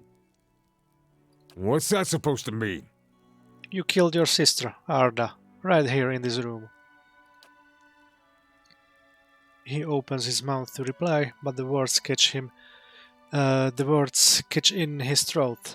The guard next to him stares at the bracelet, recognition turning to horror. Worth coming back for this alone. It was an accident. I was a failure and a wretch then. But I never would have killed anyone. Least of all my own kin. He turns his gaze down, offering his apology to his own clenched fists. Of course you'd say that. Anyone in your position would.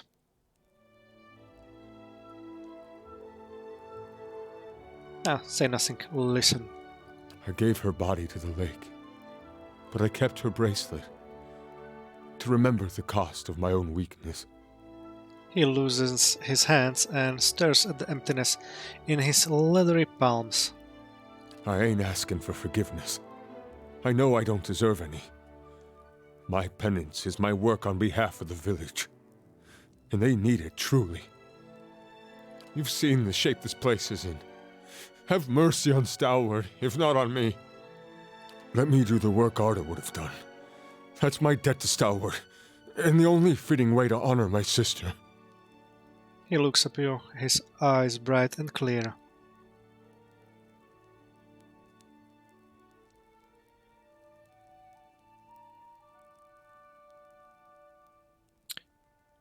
Look at yourself. Keeping this secret has taken its toll on you. Do you really want to feel this way? Kept thinking I could get by this way. But I guess you're right. It's time they knew the truth about me. He turns to leave, looking back at the fishery one last time.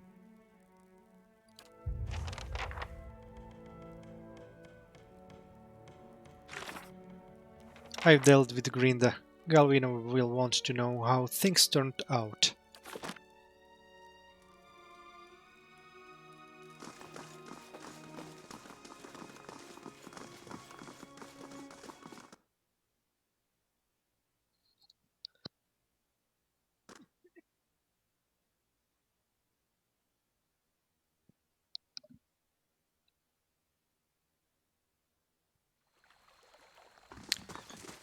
So let's go back to Tiana. She was mentioned in the vision of the bracelet.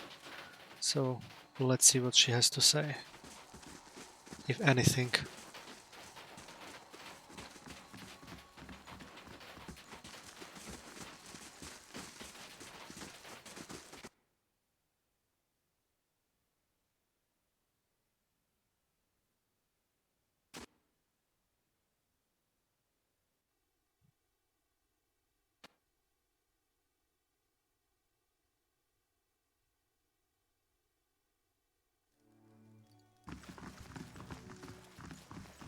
Got to speak up? My hearing ain't what it was. Leave for now. Let's check Renengil then.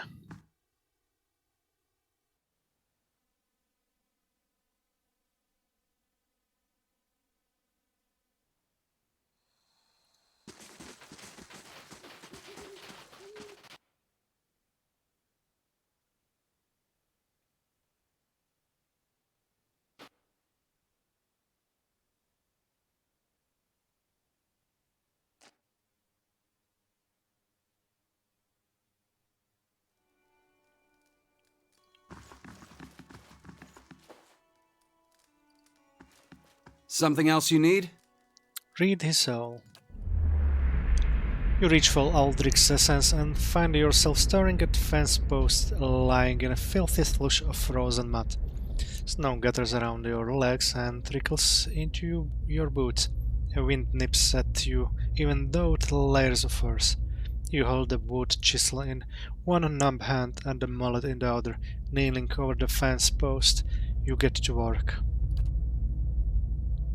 Hour after hour you hammer away, feeling the tools grow heavy in your grip as your breath fogs your vision.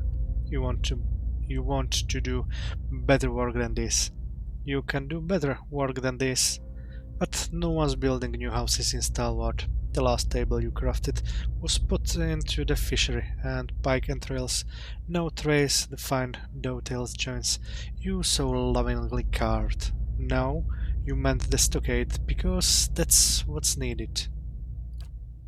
The chisel slips, skidding alongside your hand.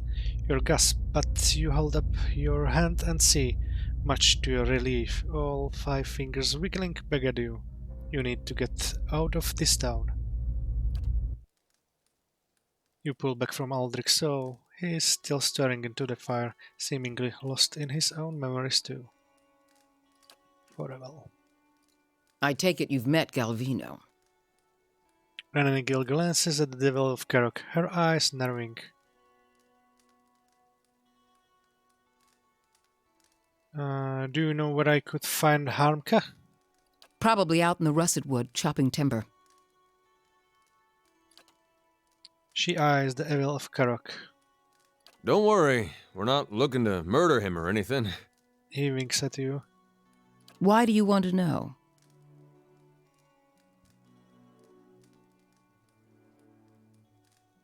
Just wondering. Well, if you don't find him, just check back later. What's on your mind? Examine Renegil's soul. Your awareness settles beneath Renegil's skin. You feel yourself looking through her eyes upon a time-faded memory. You're standing in the inn. The room is stifled, but it's the body heat of so many furious villagers, not the neglected fire pit. That's drawn sweat from your pores. Your husband waits by the door, but as far as he can get from the assembly, he holds Aldrich, whose cheeks are bright, and as he watches the adults bicker with fearful eyes. You'd never realized how badly your neighbors stank, but something rang and ripples rises from them as they pack together in this room. How much did the old snake pay you, Sina Hiod? It's Grinda, the head fisherman, jabbing a furious finger towards the back of the room. Cinehead, your erstwhile mayor, squirms in a corner, pinned by the accusing stares of the entire village. Oh, those eyes. They're cruel, porcine eyes, and they're watching Cinehead with the dumb gluttony of hogs staring at fodder. The only sight that turns your stomach more is Cinehead himself, trying to wriggle free of his own lies. Maestro Galvino and I came to an agreement. It was for the good of Stalwart. I thought... You thought you'd let a killer walk among us? Cries of fierce agreement rise from the others. What began as a collective grumbling is swelling and congealing like storm clouds. You look back at your husband. He's whispering to Aldrich, but when you catch his eye, he directs a silent supplication to you. Let's go. A wet smack draws your attention back to the other end of the room. Someone's thrown a potato, and Cinehead cringes and rubs his jaw. You want to shout at them all for this nonsense and waste, but you know this is about to get worse. Stalwart will have blood, and Galvino in his horror had the sense to flee already. You turn again, and your husband is beckoning with you swift chopping motions, but what stops your breath is Aldrich. His little eyes are fixed on the churning mop, and you knew ever since you started hearing about those hideous purges that he'd see something like this one day. But did it have to be so soon? It's what drove the devil woman to madness, and now his little eyes have gotten big enough to swallow the whole scene, and now he's seeing as a part of it. You want to leave now, but if you do, this is what your boy will remember. Cowardice and madness. About people, about Stalwart, about you. The people around you jostle and bark in their rage. They're dangerous animals, but animals nonetheless. They just need to be let. So you push your way to the end of the room, where Cinehead trembles in a puddle of his own piss. Enough! Your voice bubbles up from your throat. The others fall silent, watching you. They listen, dumbly trusting, as you turn Cinehead's death sentence into an exile. No one contradicts you when you explain that he's going to march out of his village alone and into whatever miserable hamlet will have him. They silently agree when you explain that their hands are too clean for the likes of him. But there's something else forming behind their eyes, a kernel of trust and dependence. You feel it cuddling around you, encasing you like a pearl does sand. You only wanted to spare Cinehead's life, not volunteer for his job. But you see how much fear simmering just beneath their expressions. Fear at God, men marching through the mountains, at the Dwarvens and their purges, at dying the slow and lonely death of a ghost town. And you see their grateful reassurance mirrored in Aldrich's expression. Perhaps this place is hopeless, but you realize that you can't leave it any more than you could leave your boy. The only person who isn't looking at you is your husband. He's shaking his head, his eyes on the door. You retreat from Renegel's memory, vivid, though it has nothing to do with Durgan's battery. What's on your mind?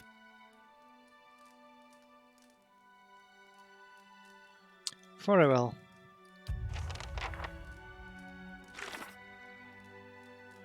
Someone told me that the Haramka is working in a clearing in the Rassadwood, west of town.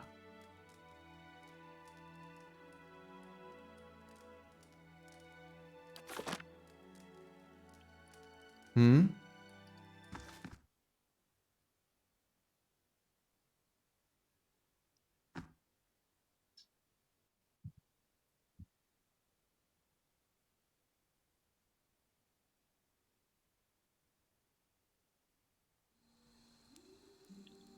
Certainly. Let's talk to Farah first. That's the last place we need to visit for soul reading.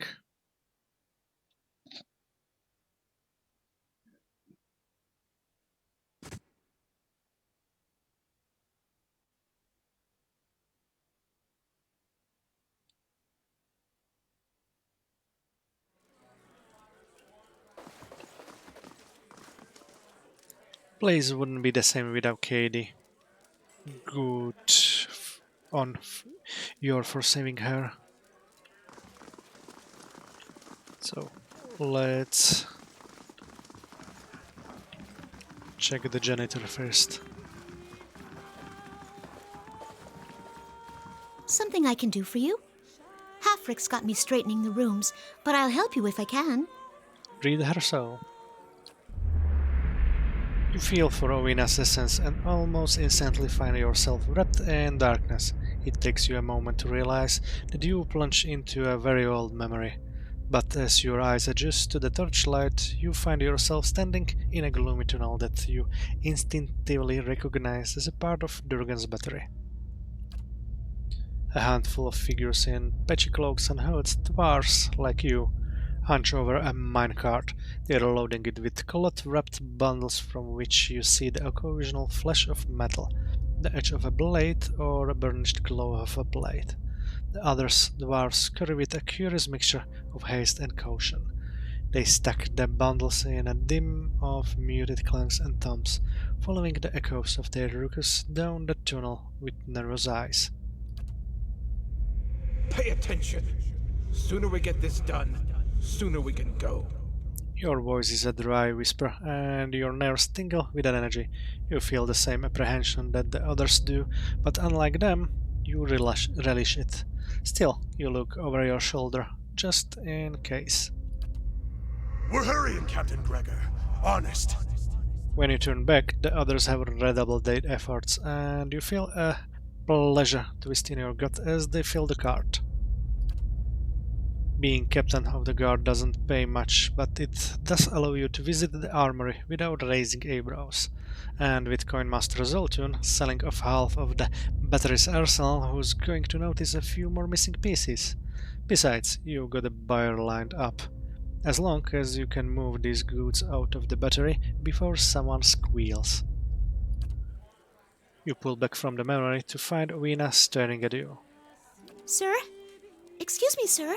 You alright? Her head is cocked and her brow is furrowed. Farewell.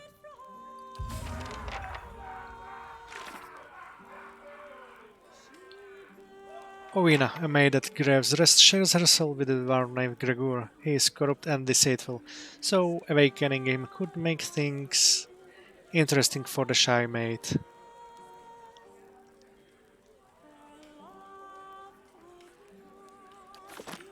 So let's search a little bit more.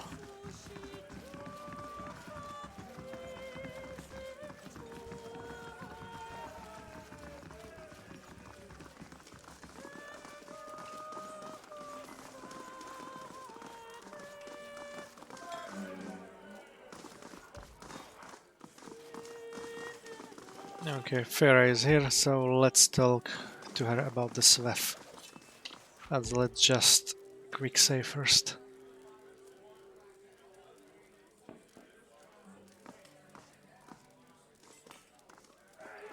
You look like you've been in the wilds. You see my wagon out there? I found your goods. You've saved my hide. I can't thank you enough. But I hope you'll take this. I know you're smuggling SWEF, Fiera. Shh! Keep it down, will you? She looks from side to side. You're reasonable. You're still getting paid. What does it really matter if I omitted a few details? I'm just trying to get out of town before some ogre or fishman or starving snow-addled hunter sticks a blade in my gut. More important, I gotta make good on my deal with the supplier. Ain't someone I'm eager to disappoint. She tucks at her collar.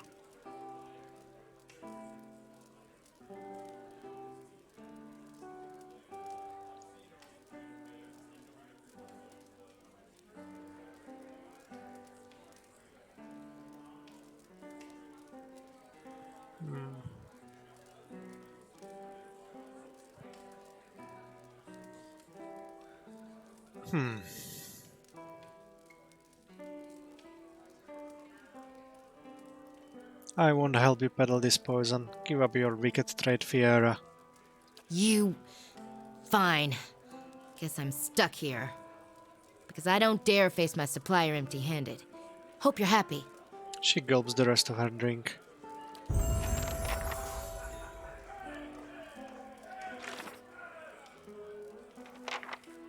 I convinced Fiera to go off the SWEF trade. She's stuck in Stalwart now, and she isn't happy about it.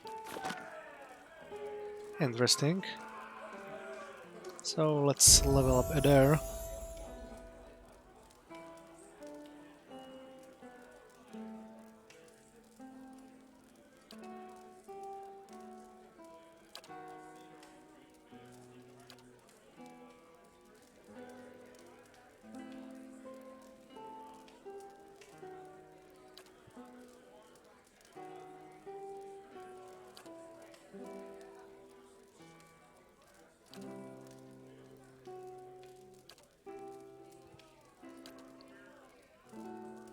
I think we already have weapon specialization. Let's check it for just in case. And there. Weapon specialization, adventure. So, okay. No need to take up another one.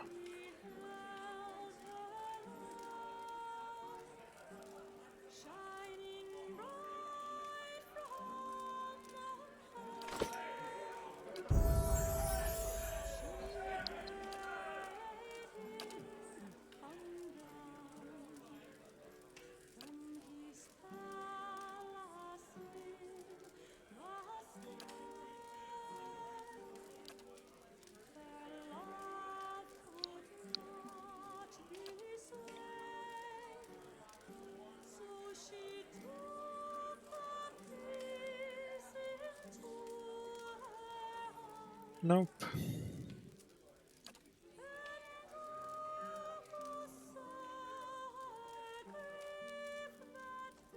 This one might be interesting.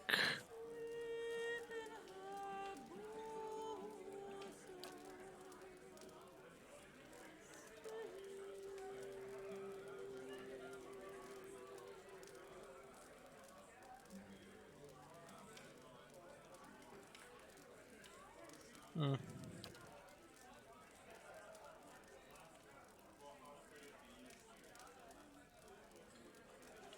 Nope.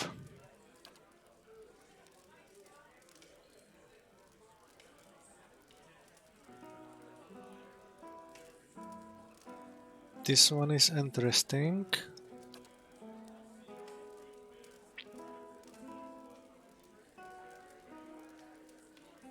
This one as well.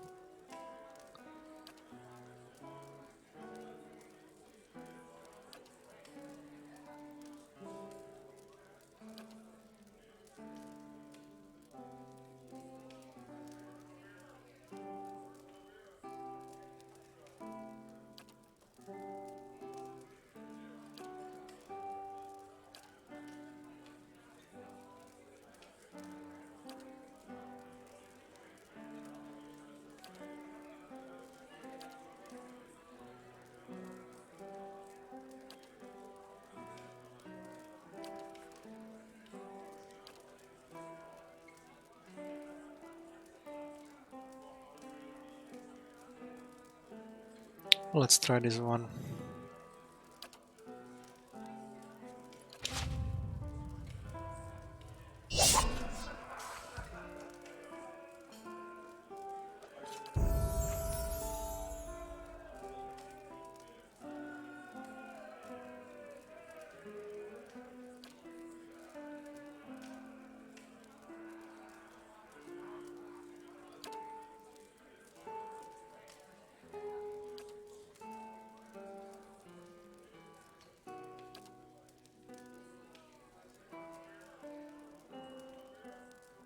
Okay, this integration is one which I really want.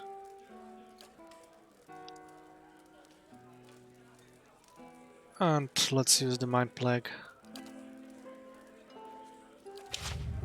Oh, this was much faster than the fighter.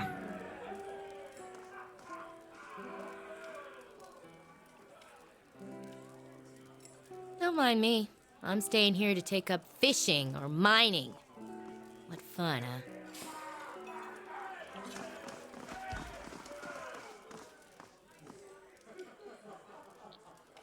What do you think, stranger? I think I'm getting better. Read Android Soul. A handful of memories dart across your mind like startled fish, leaving indistinct images and sound in their wake. For a moment you are overwhelmed, until one particular recollection tugs at your senses with a stubborn force. You, or Andret, or both, kneel on a stone floor, held between two men. The man pacing in front of you wears the armor of a crucible knight, and you feel Andret's half-hearted contempt for him, as if it were your own. Andret, you feel Andret's triumph too, when the knight comes just close enough for you to spit blood onto his boots. The memory slips away from you, and you find yourself back in your own shoes. Farewell. Read Birthfenso. The whiff of salt and brine is in your nostrils before the room has even faded. The ground heaves beneath your feet, and the spray of ocean water rolls over the railing as the ship heels under the wind.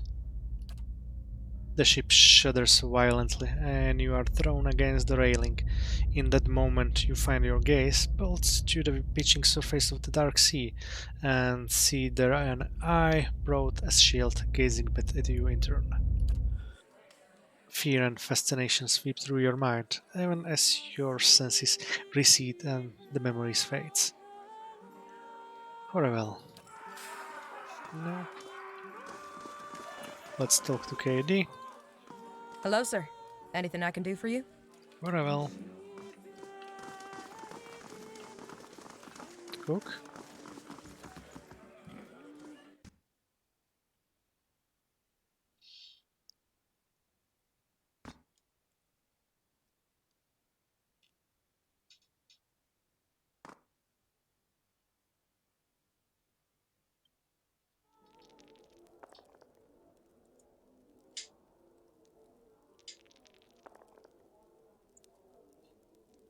So, who can see here? Tenlik. Let's try to Got it done. disarm this. That'll do. Awesome. One more level up.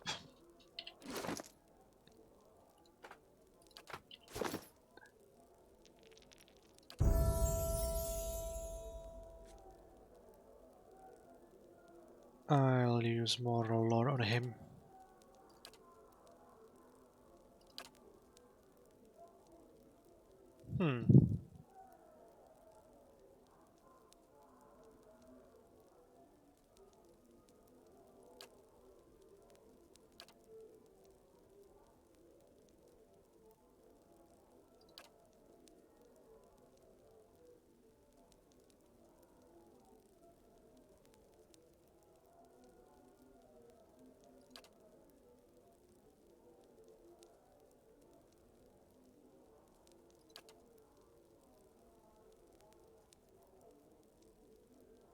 I think this one is perfect.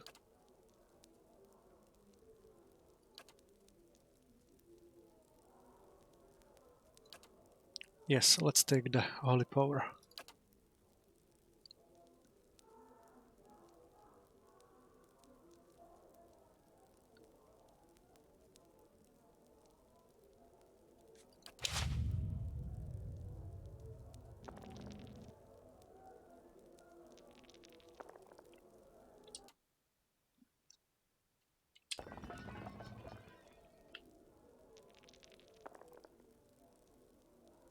And let's try to talk to him.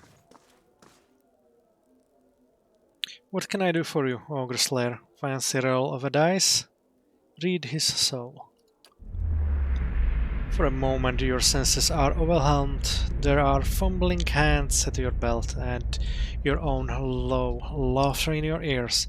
Your shoulder is jammed up against the cabinet and it rattles every time Birthven leans down to kiss you. There's a sedate pleasure to the memory, but nothing in it has much to do with the battery. Farewell. So, not this candidate as well.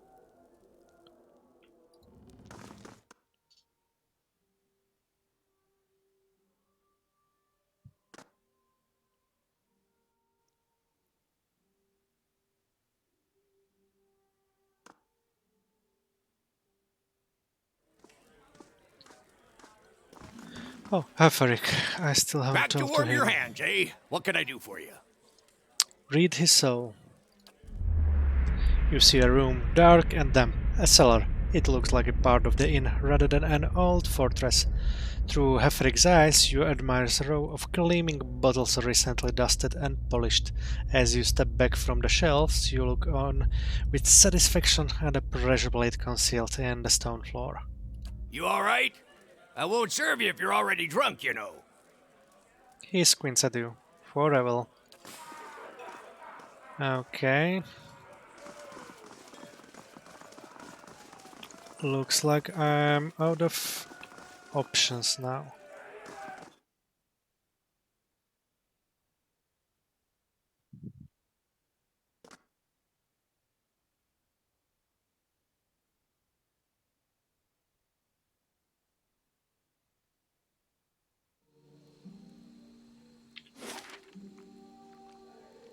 So, I was here, here, here,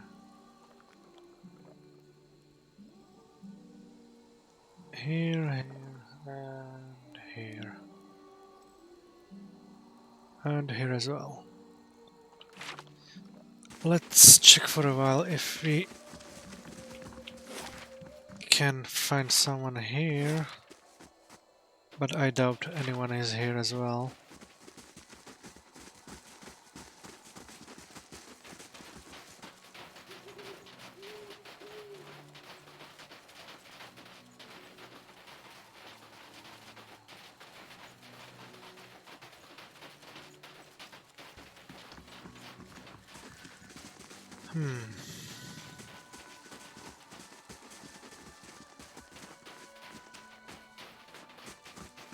Let's talk with Renegade one more time.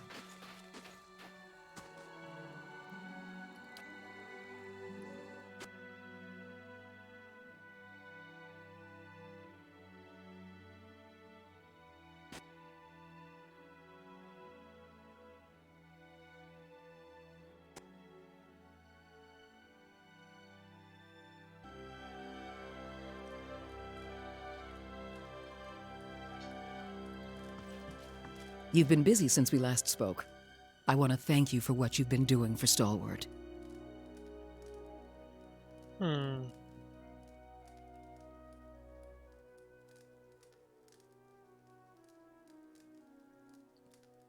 Well, let's keep that for a secret. Yes? For now.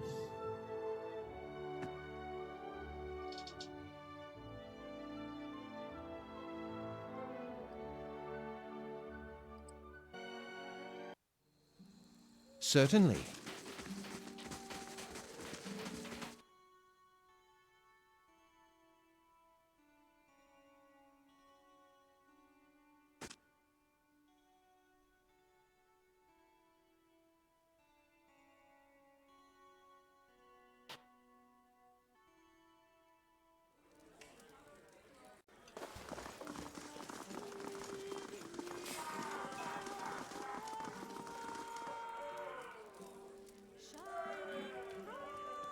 Well, I think Back to warm your hands, eh? What can I do for you? I take a Top nap. quality bear pelts on every bed. You won't be disappointed.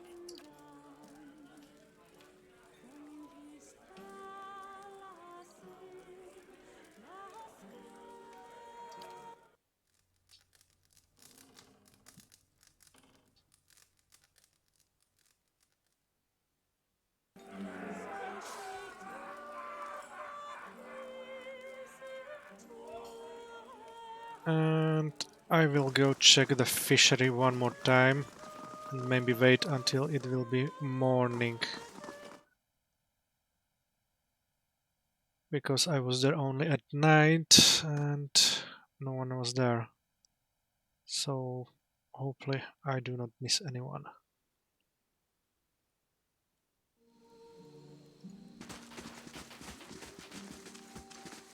Wow. So it doesn't even bother you that most of your people died. Then Alpaska learned to embrace death. And the remaining few were enslaved? As long as the spirit is free, bonds of the flesh do us no harm. You've got to tell me how you do it. I will show you. Come, let us find a mass grave to sleep in. Intriguing offering. It's 6 hours, so hopefully it will be counted as a day already.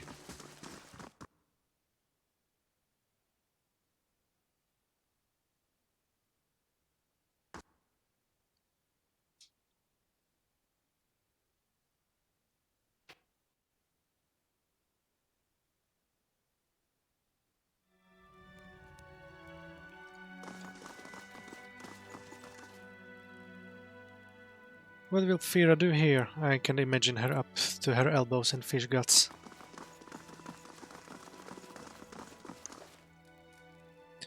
I wasn't expecting anyone to come by the fisher for a while. Quests, that's the proper way to go about it. Really, carry on like it's business as usual. Can I get you anything? Nothing right now. Looks like that's it. The dead eyes of Speckleback Iron Toothpick and Frostdiver fish case up at you. So let's go to in, and the best candidate I think is the janitor for the awakening.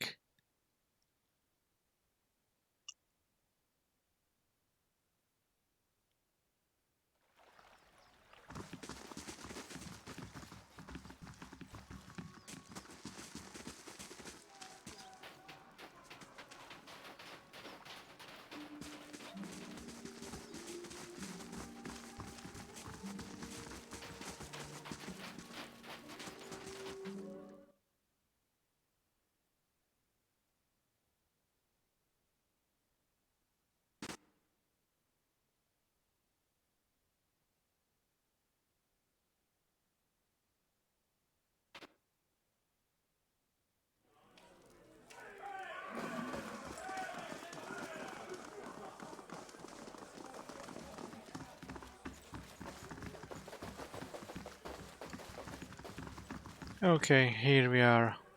This will be the person which we will awaken. But unfortunately, this will need to end for another episode because it's getting too late for now in here. And so, thank you for watching and enjoy the rest of your day. I'll see you soon. Again.